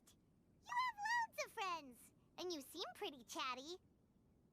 Just because one is not ignorant of social graces does not mean one is fond of them. One is perfectly capable of partaking in conversation despite being introverted. But in the end, one is nothing like Streetward Rambler. She is dauntless but thoughtful, not to mention eloquent and wise. Moreover, her friendship with Guizhong was far greater than one's own. Back when they were rivals, they would often compete against one another in the realm of musical composition. That cleansing bell was one of Guizhong's proudest works, having the ability to both compose and perform. Wait, that's weird. Didn't Madame Ping say she pestered an old friend for that bell? And she also said something about being a vain beauty when she was young or something. Streetward Rambler, a vain beauty. My foot. That bell has a sad history. Clearly, she refrained from sharing with you the truth of its origins, since the right time had not yet come. As for her old friend, who else could it be? As soon as Streetward Rambler heard that a certain Zhang Li wished to borrow the bell, she realized that the man was none other than Rex Lapis, and that he had made an enormous decision. After all, we all have known each other for several millennia. Some things between us are implicitly understood. Whoa! So they were talking in secret code? Oh, Paimon did not see that one coming. Enough of your intrusions. Where was one up to? Ah, yes. One remembers now. The cleansing bell is powered by a mechanical art, and can be used to great effect as an accompanying instrument. After the passing of its creator, it was used on numerous occasions during rites of parting. But Streetward Rambler did not acquire it from Rex Lapis for the purpose of producing further funerary tunes. No. Each time she rang it, it was to play the tune that Guizhong composed on it. The two once clashed over their beliefs about the meaning of music. Who would have thought that with Guizhong's passing and Streetward Rambler's mourning, two tunes composed in discord would eventually become one harmonious composition?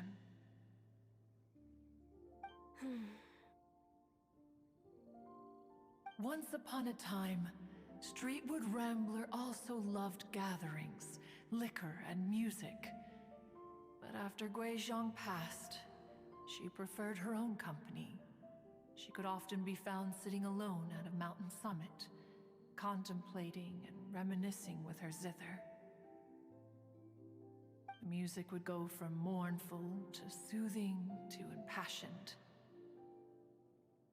Many years passed before she finally composed a melody to her satisfaction. In celebration, she played the tune to the clouds. Regrettably, one has only ever heard her play that tune once. Which brings one back to the matter you've been investigating. Perhaps it was during that performance that the ancestor of your Fontaine friend fell into the water and was saved by Streetward Rambler. But if she was so happy with the melody, why would she only play it once? One was also greatly perplexed by this. After suppressing one's curiosity for a long while, one finally approached her and asked why she would retire the tune after having spent so long on it. In response, she said, "Though the strings that played that melody survive, the one who inspired it is gone. Tell me, Cloud Retainer, when the one attuned to my soul is no longer here, who else could hope to understand this tune?" Aw, poor Madame Ping. I just remember being taken care of by you when I was young. Once the Archon War came to an end, I stayed behind in Liyue Harbor to honor my contract. Although I met Guizhong a few times, I never knew anything of this particular story. Guizhong was quite the visionary, but tragically passed before her time. Her manuscripts still lie unfinished in the realm of clouds. Blank pages give one cause for contemplation on what might have been. Had you not decided to search for that mystery Adeptus, perhaps these stories, too, would have been lost to the sands of time.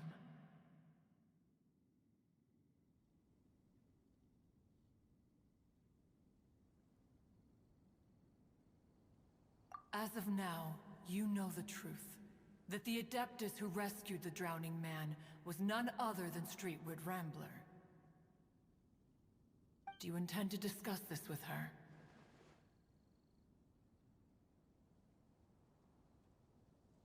Do you mean Ping might find the topic too distressing?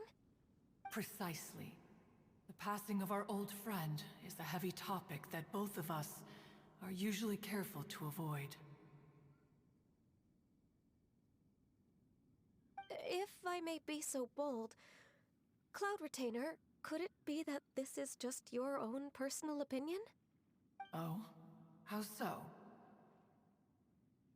I've been in Liyue Harbor for quite a long time now, and I've witnessed many farewells along the way, so I too am well acquainted with the pain of the passing of a loved one. But this doesn't bring the city or its people to a standstill. They have to keep moving forward. Someone as perceptive and wise as Ping will surely have come to understand and embrace this. Though these immortal mountains have lost an Adeptus, the harbor of mortals has gained a wise elder. No loss can ever be undone, but there is always much that can still be gained. Ping has helped countless people, and will guide many others in the years to come. And all to whom she extends a helping hand become her friends. People she can admire flowers and discuss music with. Though it is heartbreaking to lose a kindred spirit, life goes on, because there are new friends waiting for you further down the road. We even asked Madame Ping what she thought about adding a music festival to this year's Lantern Rite. When we get back, why don't we just ask her if she'd like to perform? Maybe we can even get her up on stage. You youngsters and your imaginations. Why don't you come with us? It's been a long time since you last spoke with Ping, and Liyue Harbor is always decorated so beautifully during the festival period. Is not every Lantern Rite the same in this regard? Were there ever anything new to discuss? One in Ping could meet any day of the year. I disagree.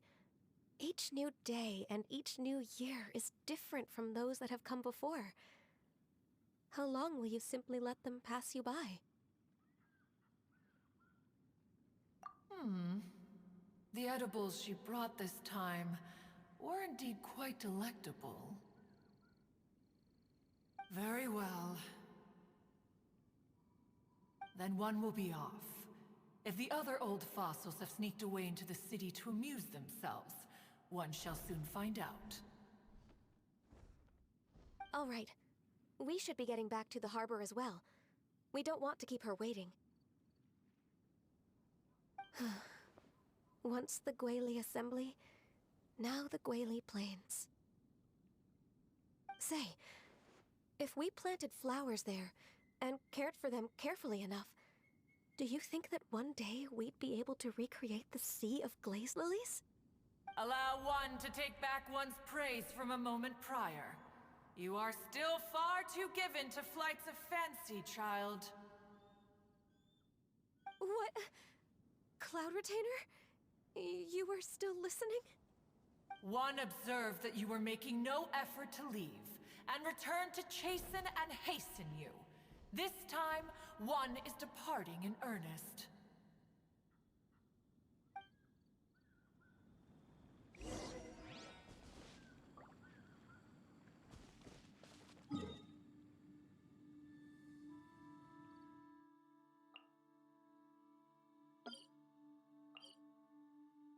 This is a peaceful neighborhood.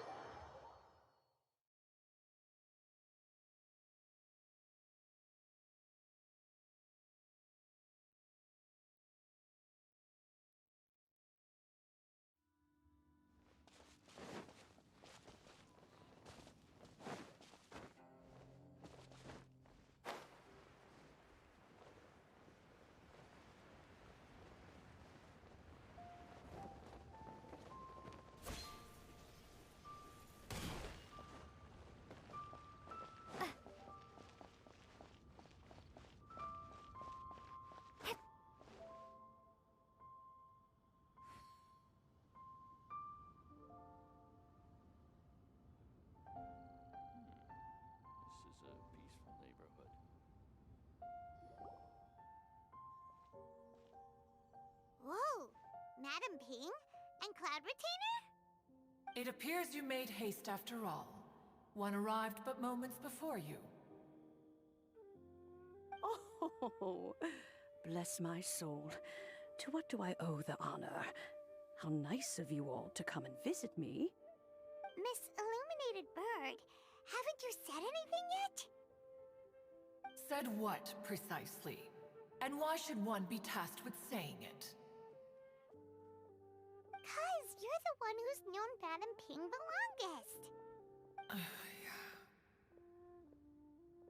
Street word. Or rather, presumably, you would prefer to be addressed as Ping? Oh, Cloud Retainer, you are uncommonly polite today.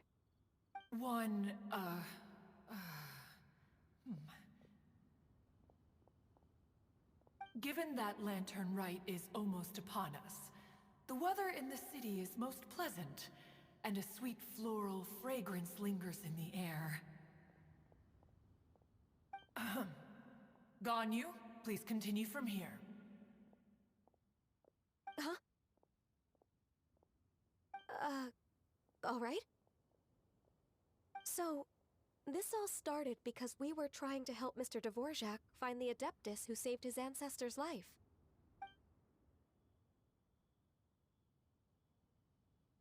Cloud Retainer informed us that the one who played that melody and rescued the drowning man was none other than yourself. Ah, let me think. Yes, I do believe I recall that encounter. What a long time ago that was. I'm surprised that you still remember it. Even more astonishing, perhaps, is the fact that this story has survived this long at all, when mortal lives are so very brief. It appears that she has proven herself right once again. Who's she? We like to call her Guizhong. From the look in Cloud Retainer's eyes, I sense that she has already told you all about her. Albeit reluctantly, one might add. Oh, there is no harm done. After all, Lantern Rite's very purpose is to commemorate the heroes who gave their lives for Liyue. Although Guizhong did not live to see the splendid sights of today, she was as much a hero as any other. So, how has she proven herself right again exactly? Once upon a time, she said to me that humans were a weak form of life that she wished to protect with her wisdom. But as she interacted more and more with them, her opinions on them began to change.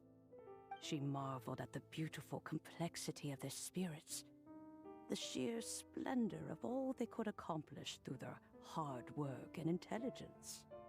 She told us that to underestimate human potential would be to make a grave mistake. With the smallest amount of guidance, enormous power can be unleashed in them. And a human who has reached their full potential may well be her equal. Someone who could have as much to teach an Adeptus as to learn from them. She always had a way with words. That her mechanical accomplishments were judged superior to one's own was, one suspects, in large part due to her sheer eloquence. Speaking of mechanics, Cloud Retainer, do you still remember that potted plant mechanism? The one that the two of you gave me as a gift? Of course. Guizhong and one both put an immense amount of effort into that gift. It would be no overstatement to call it a testament to each of our individual technical genius. As Guizhong once said, it takes every blade of grass and every flower to make a homeland. When I see the sight of Liyue Harbor before us today, I am reminded of this. Madam Ping looks very emotional right now. Of all of us, it was Guizhong who was the fondest of these grand and exciting occasions. If she were still with us, I'm quite sure she would still be trying to best Cloud Retainer's finest works at every opportunity. Liyue Harbor is always filled with the sound of music at this time of the year. If she were here, one is certain that she would seek you out to discuss and debate the virtues of various melodies. Oh yeah, music! We've been dying to ask. What was the melody that you played back then? Oh, also, with you being such a music expert and all, why don't you join the concert as a performer? I can make arrangements right away. Oh, as much as I don't wish to dampen your enthusiasm, it's been a long time since I played this zither. My fingers don't have the dexterity they once did. And whenever I play that tune, it always reminds me of her. I start wondering what she would think of the changes I have made to her melody. There was a period of time whenever I started strumming, it almost felt like she was back again. Sitting right there on the stone stool next to me, chatting away. Skybracer and Seagazer too, looking just like they did in the old days. No matter how much time goes by, the moment that melody starts playing, it transports me right back to that time in my memory. So the past still weighs heavily on your heart? Well, I would be lying to myself if I claimed to have completely moved on. But that is not to say that grief doesn't get easier with time. Despite the sadness, I have found many things that bring me joy in life. It is simply the nature of the world in which we live that even if one wished to mourn for an eternity, it would be a nigh impossible feat. Just look at this potted plant. Isn't it stunning? It takes an honest and open mind to confront and conquer grief. You have indeed made progress. Be that as it may, I shall leave the lantern rite stage to the youth of today. Well, if you're sure. Granny! Whoa, what's everyone doing here? Did something bad happen? Ah, and now we've spooked Yanfei. No, everyone's just here to give me their regards for the holiday. Oh, that's wonderful, I'm glad. Well, in that case, happy Lantern Rite, everyone. Happy Lantern Rite. Oh, I just remembered that I have some, work to do at Yuehai Pavilion that I need to discuss with Yanfei. I haven't been able to find a chance until now. I will leave Mr. Dvorak in your capable hands. Cloud Retainer, Ping, we will be off for now. Huh? Does it have to be right now? Which case is this again? Hey, Ganyu! It seems Ganyu still has much to learn when it comes to the art of deception. What a pity. She has learned nothing of one's ability to carry a conversation. Since it's been so long, Cloud Retainer, why don't you stay? I'll make a cup of tea and we can chat a while. Gladly. This was one's intention as well. When you next see the Fontaine musician, please give him my regards.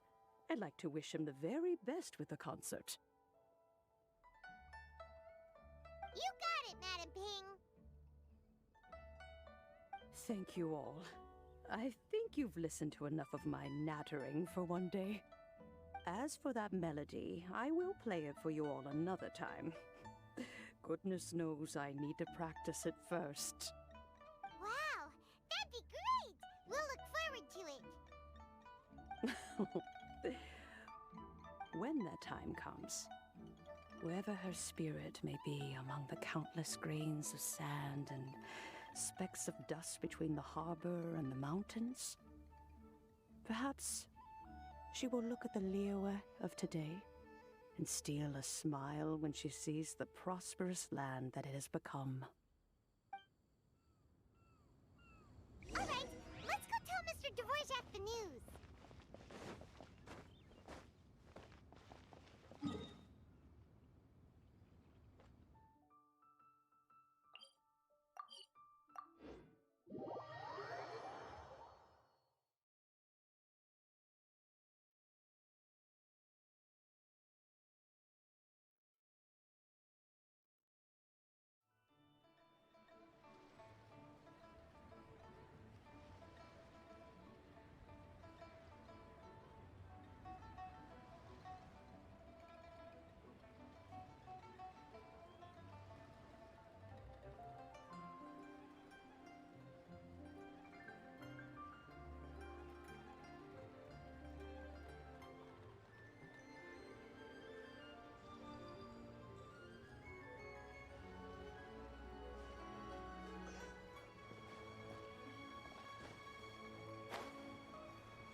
Mr. Dvorak! Ah, and Kuchin's here too! Thanks for helping set all of this up. Welcome back. Did everything go well? Really, really well. We found the person Mr. Dvorak was looking for. Are you serious?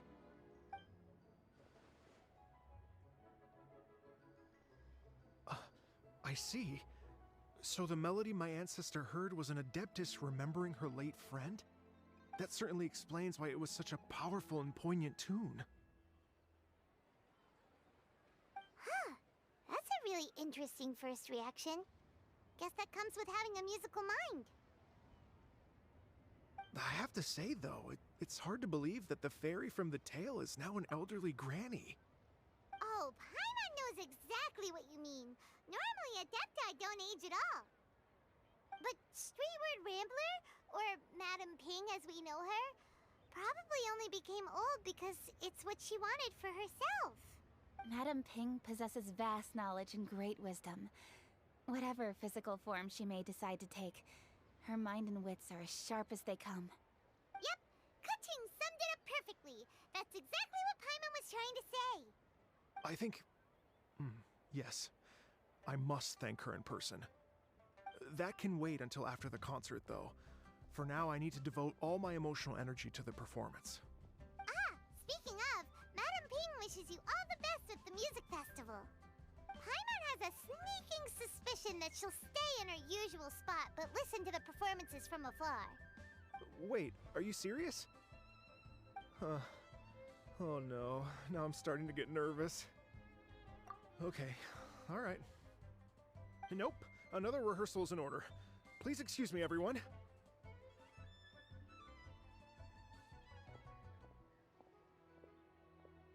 Mr. Dvorak? He's already gone. Paimon wasn't even finished telling him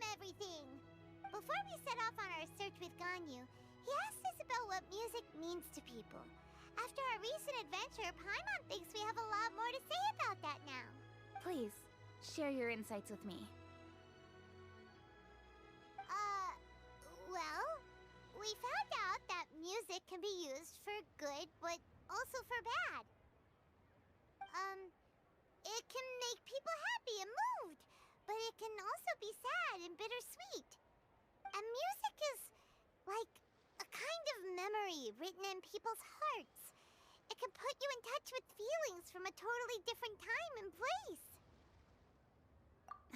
It sounds like you had an eventful trip. Don't worry, I'm sure Ganyu will fill me in on all the details shortly. Wait, does that mean you're gonna carry on working? Mm-hmm. Just a few things to wrap up. All the groundwork is done. As long as everyone enjoys the festival activities, all our efforts are worthwhile. Happy Lantern Rite to you as well.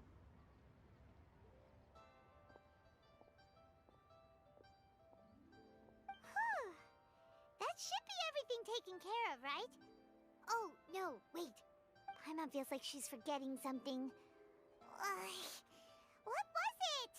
Oh, it feels like it was a while ago. Shoot! Latent... Wait, no. Anyway, fancy bamboo shoots! Zhang Li said he wasn't in a hurry, so if we went now, there's probably still time, right? Anyway, even if we don't make it, it's not our fault. He could have totally picked them by himself. Ugh. Anyway, let's go check with him at Wangsheng Funeral Parlor.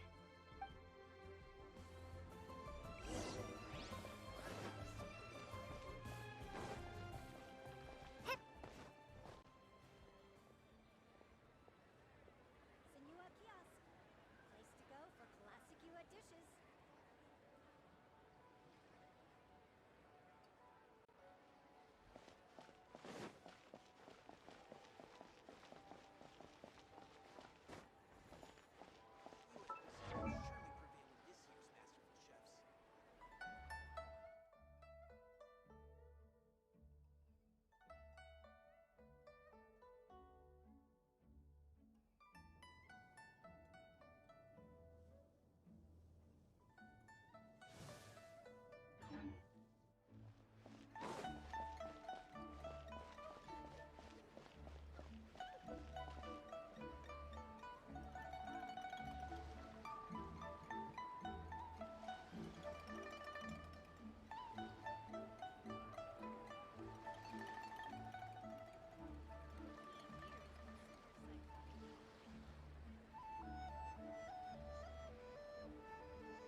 Oh! All right, let's take a break here. Oh wow, look who it is! Are you here to hang out with everyone's favorite funeral director? So you're just casually practicing your rapping skills at the entrance to your funeral parlor? In broad daylight? Okay.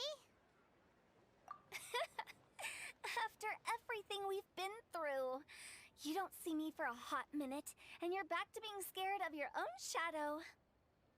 We have all this open space, a clear view of the mountains behind and the sea in front. Not to mention we have several invisible audience members enthusiastically cheering us on. It's the perfect spot to rehearse. Invisible audience members?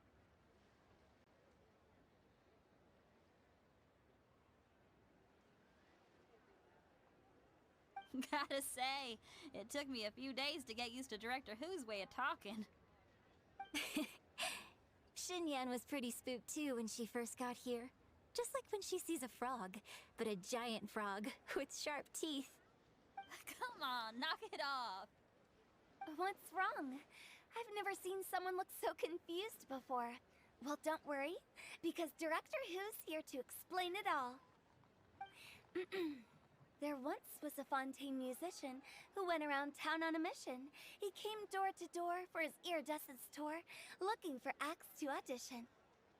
With my words, Xinyan's chorus, and Yunjin as our mentor, we'll take the stage by storm with flames roaring and the whole audience calling for more. For sure! The whole dance floor will be yelling encore! Encore! Oh, now Paimon's rhyming along. But when you say flames roaring, are you sure this'll be safe? Oh, don't you worry about that. I'm pretty experienced on the stage, and I've already informed the Yuhong of all the pyrotechnics we're planning on using. Huh. Guess we'll just have to trust Xinyan on this one. Oh, Zhongli. He took one of those fancy meal boxes and set off for the mountains. Said he wanted to pay a visit to some old friends. It's a real pity that he couldn't be around for this. As well as being a true connoisseur of traditional art forms, he's able to appreciate Xinyan's performances too. Yeah, that's right. Matter of fact, he was the one who first invited me to perform here. To tell the truth, though, I never thought I'd really find myself rehearsing here one day. Well, now you know. The Wangsheng Funeral Parlor is a great location. All of you are always welcome to come and hang out here, especially if you're in the mood to try something new. I can speak to that. Hu Tao is always full of fun surprises. And jump scares. Actually, Xinyan, I have some lyric ideas for your part. Do you want to go through them together? Oh, sure thing. I'm all ears. Traveler and Paimon, I believe Zhongli was heading to Mount Hulao, so make sure you're hiking up the right hill. When you see Zhongli, please pass on this message to him. It's up to him whether he wants to support us at the performance tonight, but I expect him to make time for the upcoming banquet we're planning. No excuses. You should join us too. It'll be a riot.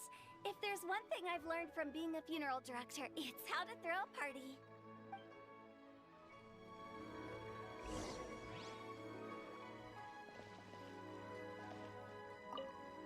Okay, everyone. I think that's a long enough break. Let's take it from the top, shall we? Ms. Eunice, such a strict mentor. These breaks aren't even long enough to have a sip of tea. Well, you were desperate to get involved, and this is what it takes. If I gave you half the chance, you'd be sipping tea till nightfall. Hey, how about I treat us all to some late-night snacks once we're done? Hu Tao, what you craving? How about some stir-fried filet with a side of crab roe tofu? Where are we gonna find crab roe tofu so late at night? We could always just go pester masterful chef Zhongling. Now I'm hungry. All right, let's knock this out and then go grab some food.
A familiar face. Have you come from Liyue Harbor? How is the city nowadays? Everything's great! But you know, if you're so curious, you can always go and check it out for yourself. In fact, Mooncarver has been taking many walks on Mount Tianheng in recent times. I believe the sights of the city are quite familiar to him. Zhongli! Here you are! We've brought the bamboo shoots you wanted. Impeccable timing.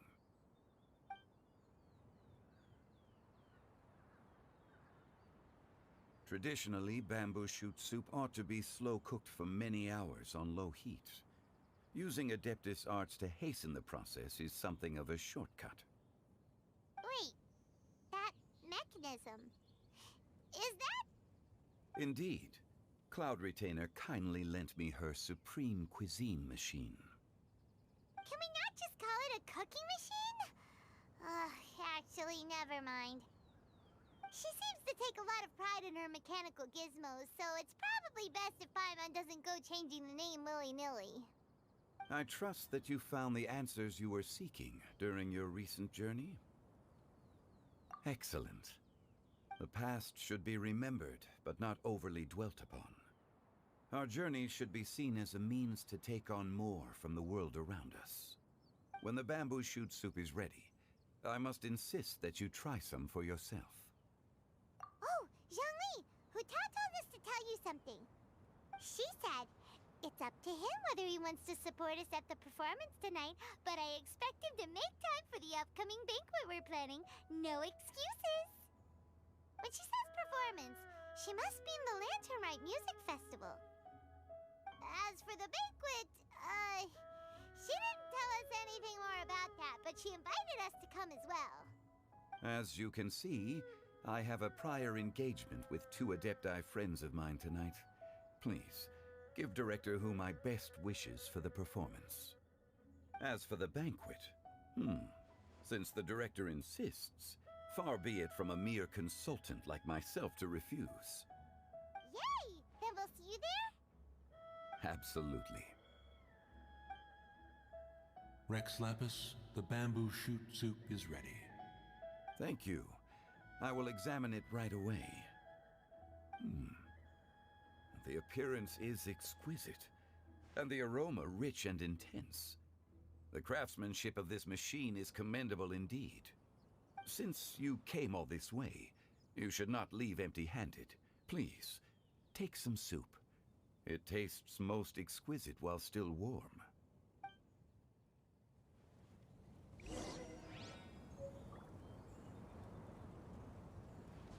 I intend to reminisce with my old friends for a while longer. You ought to get back to Liyue Harbor. There is a performance you do not want to miss.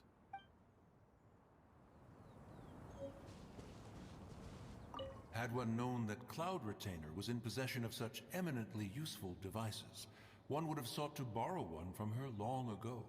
And yet, since you share my lack of enthusiasm for mechanisms and fine dining, it would have become a mere decorative ornament in your abode.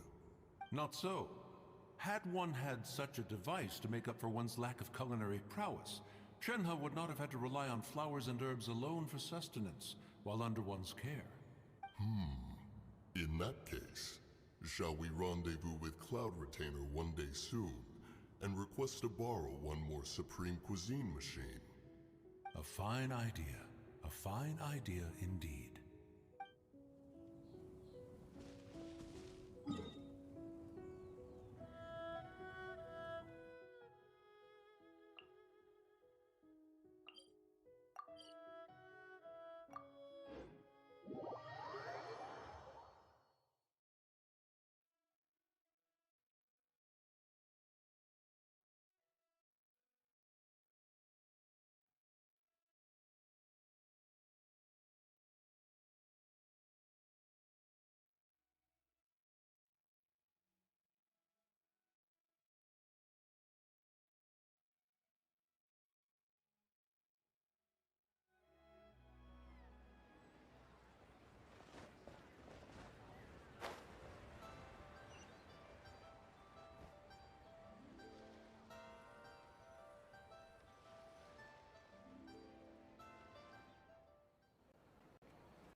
Master, listen!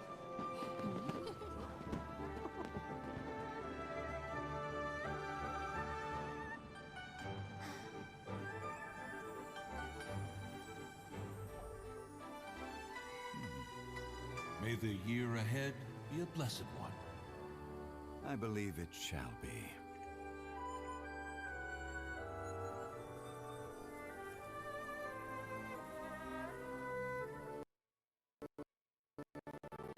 Master, the Shao Lanterns, Ha! Elementary. One shall fashion for you a Shao Lantern the likes of which the world has never seen. And you must take it to Liyue Harbor to display its magnificence for all.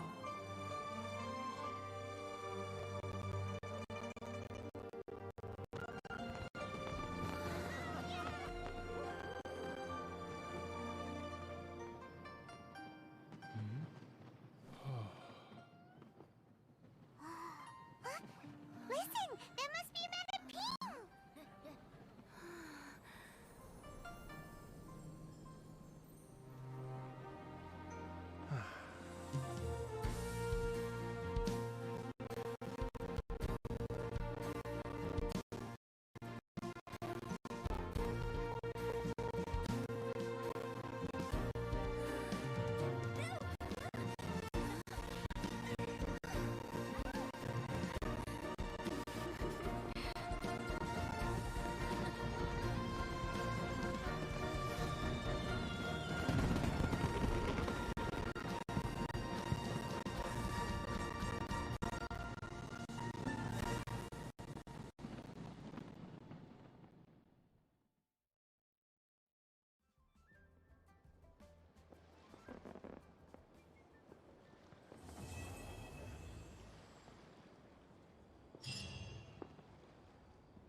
寝てもいいか？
いつになったら背が伸びるんだ？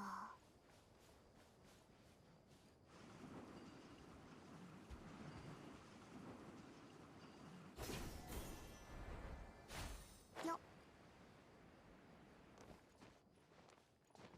せい。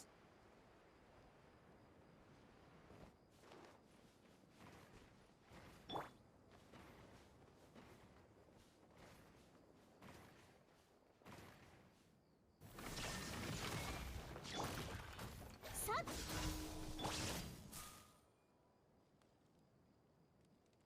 ここより弱滅の時。ふっふっしっふっふっさっ。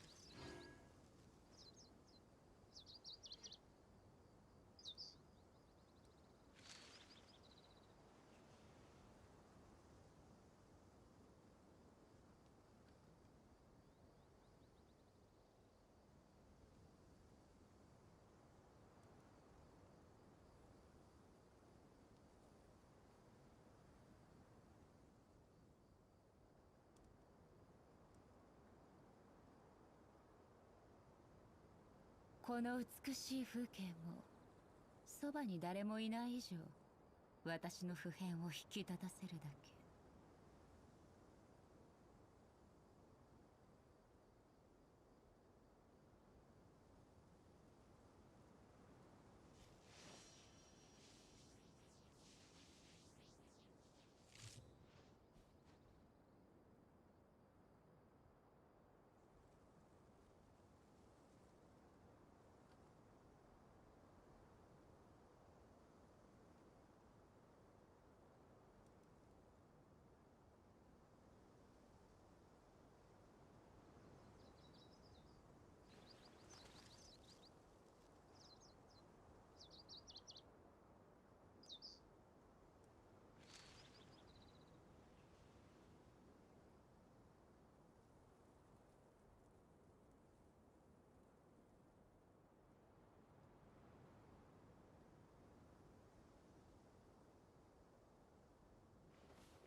よはあよ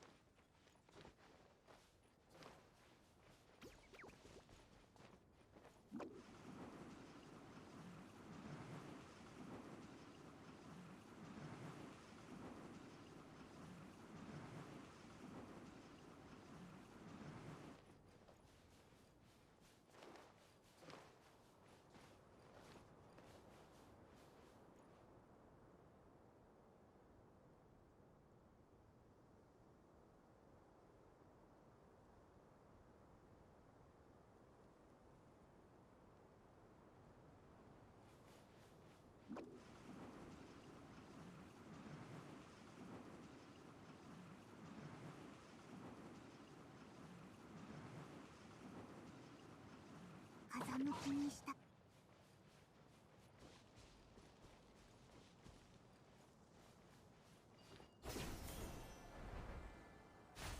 よ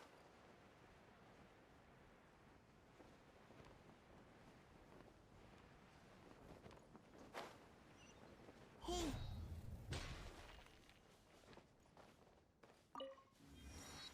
颯のごとく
ドドン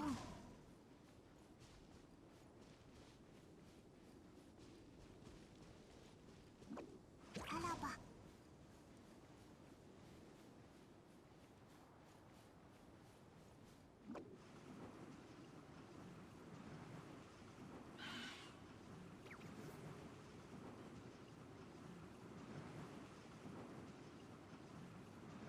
遁走のご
きの雷。依頼されたからには最善を尽くそう。ご安心を。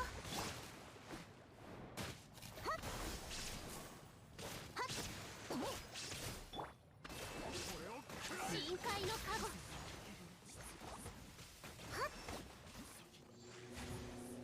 はっやっせいソーランド憩い。おっはっはっさっ信頼感度。逃げ道はありません。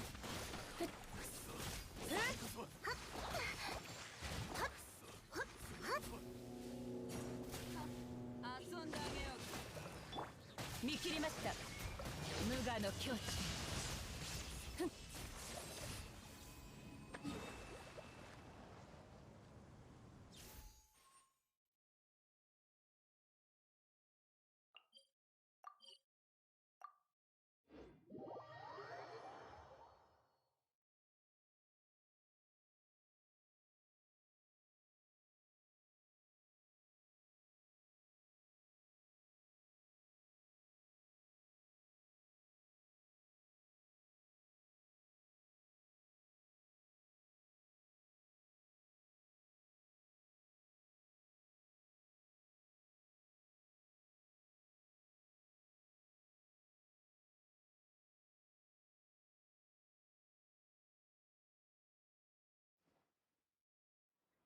晴天でさえ雷霆の光を遮ることはできません。雨が降らずとも信頼を下せます。あの木を見ていてください。分かったからもうやめて。そうですか。スネールの特産はまだまだあるわ。お嬢様、冒険の計画はまだ覚えていらっしゃいますか？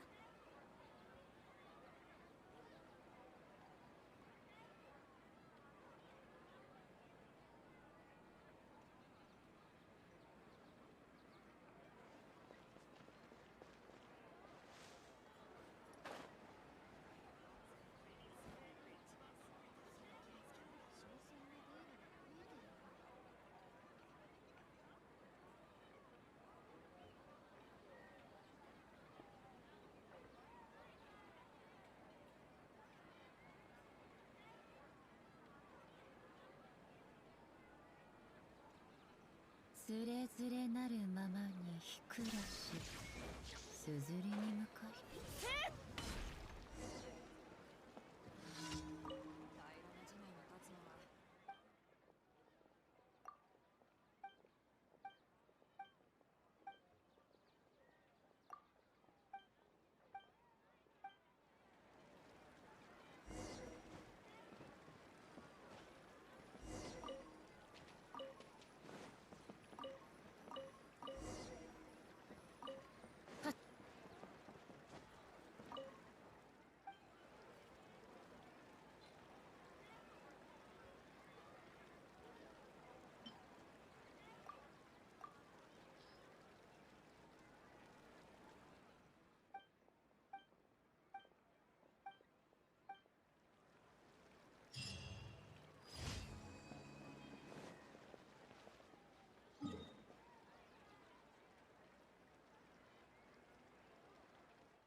星と深淵。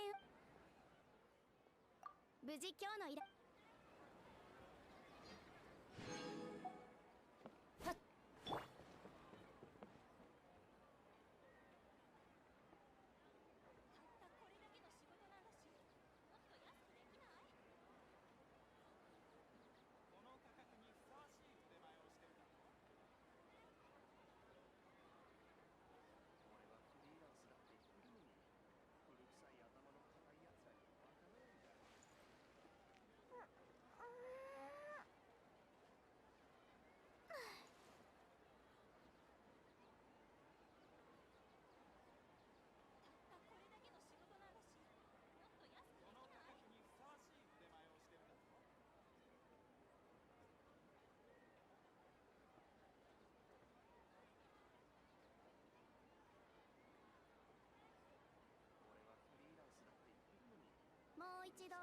召しください。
以上、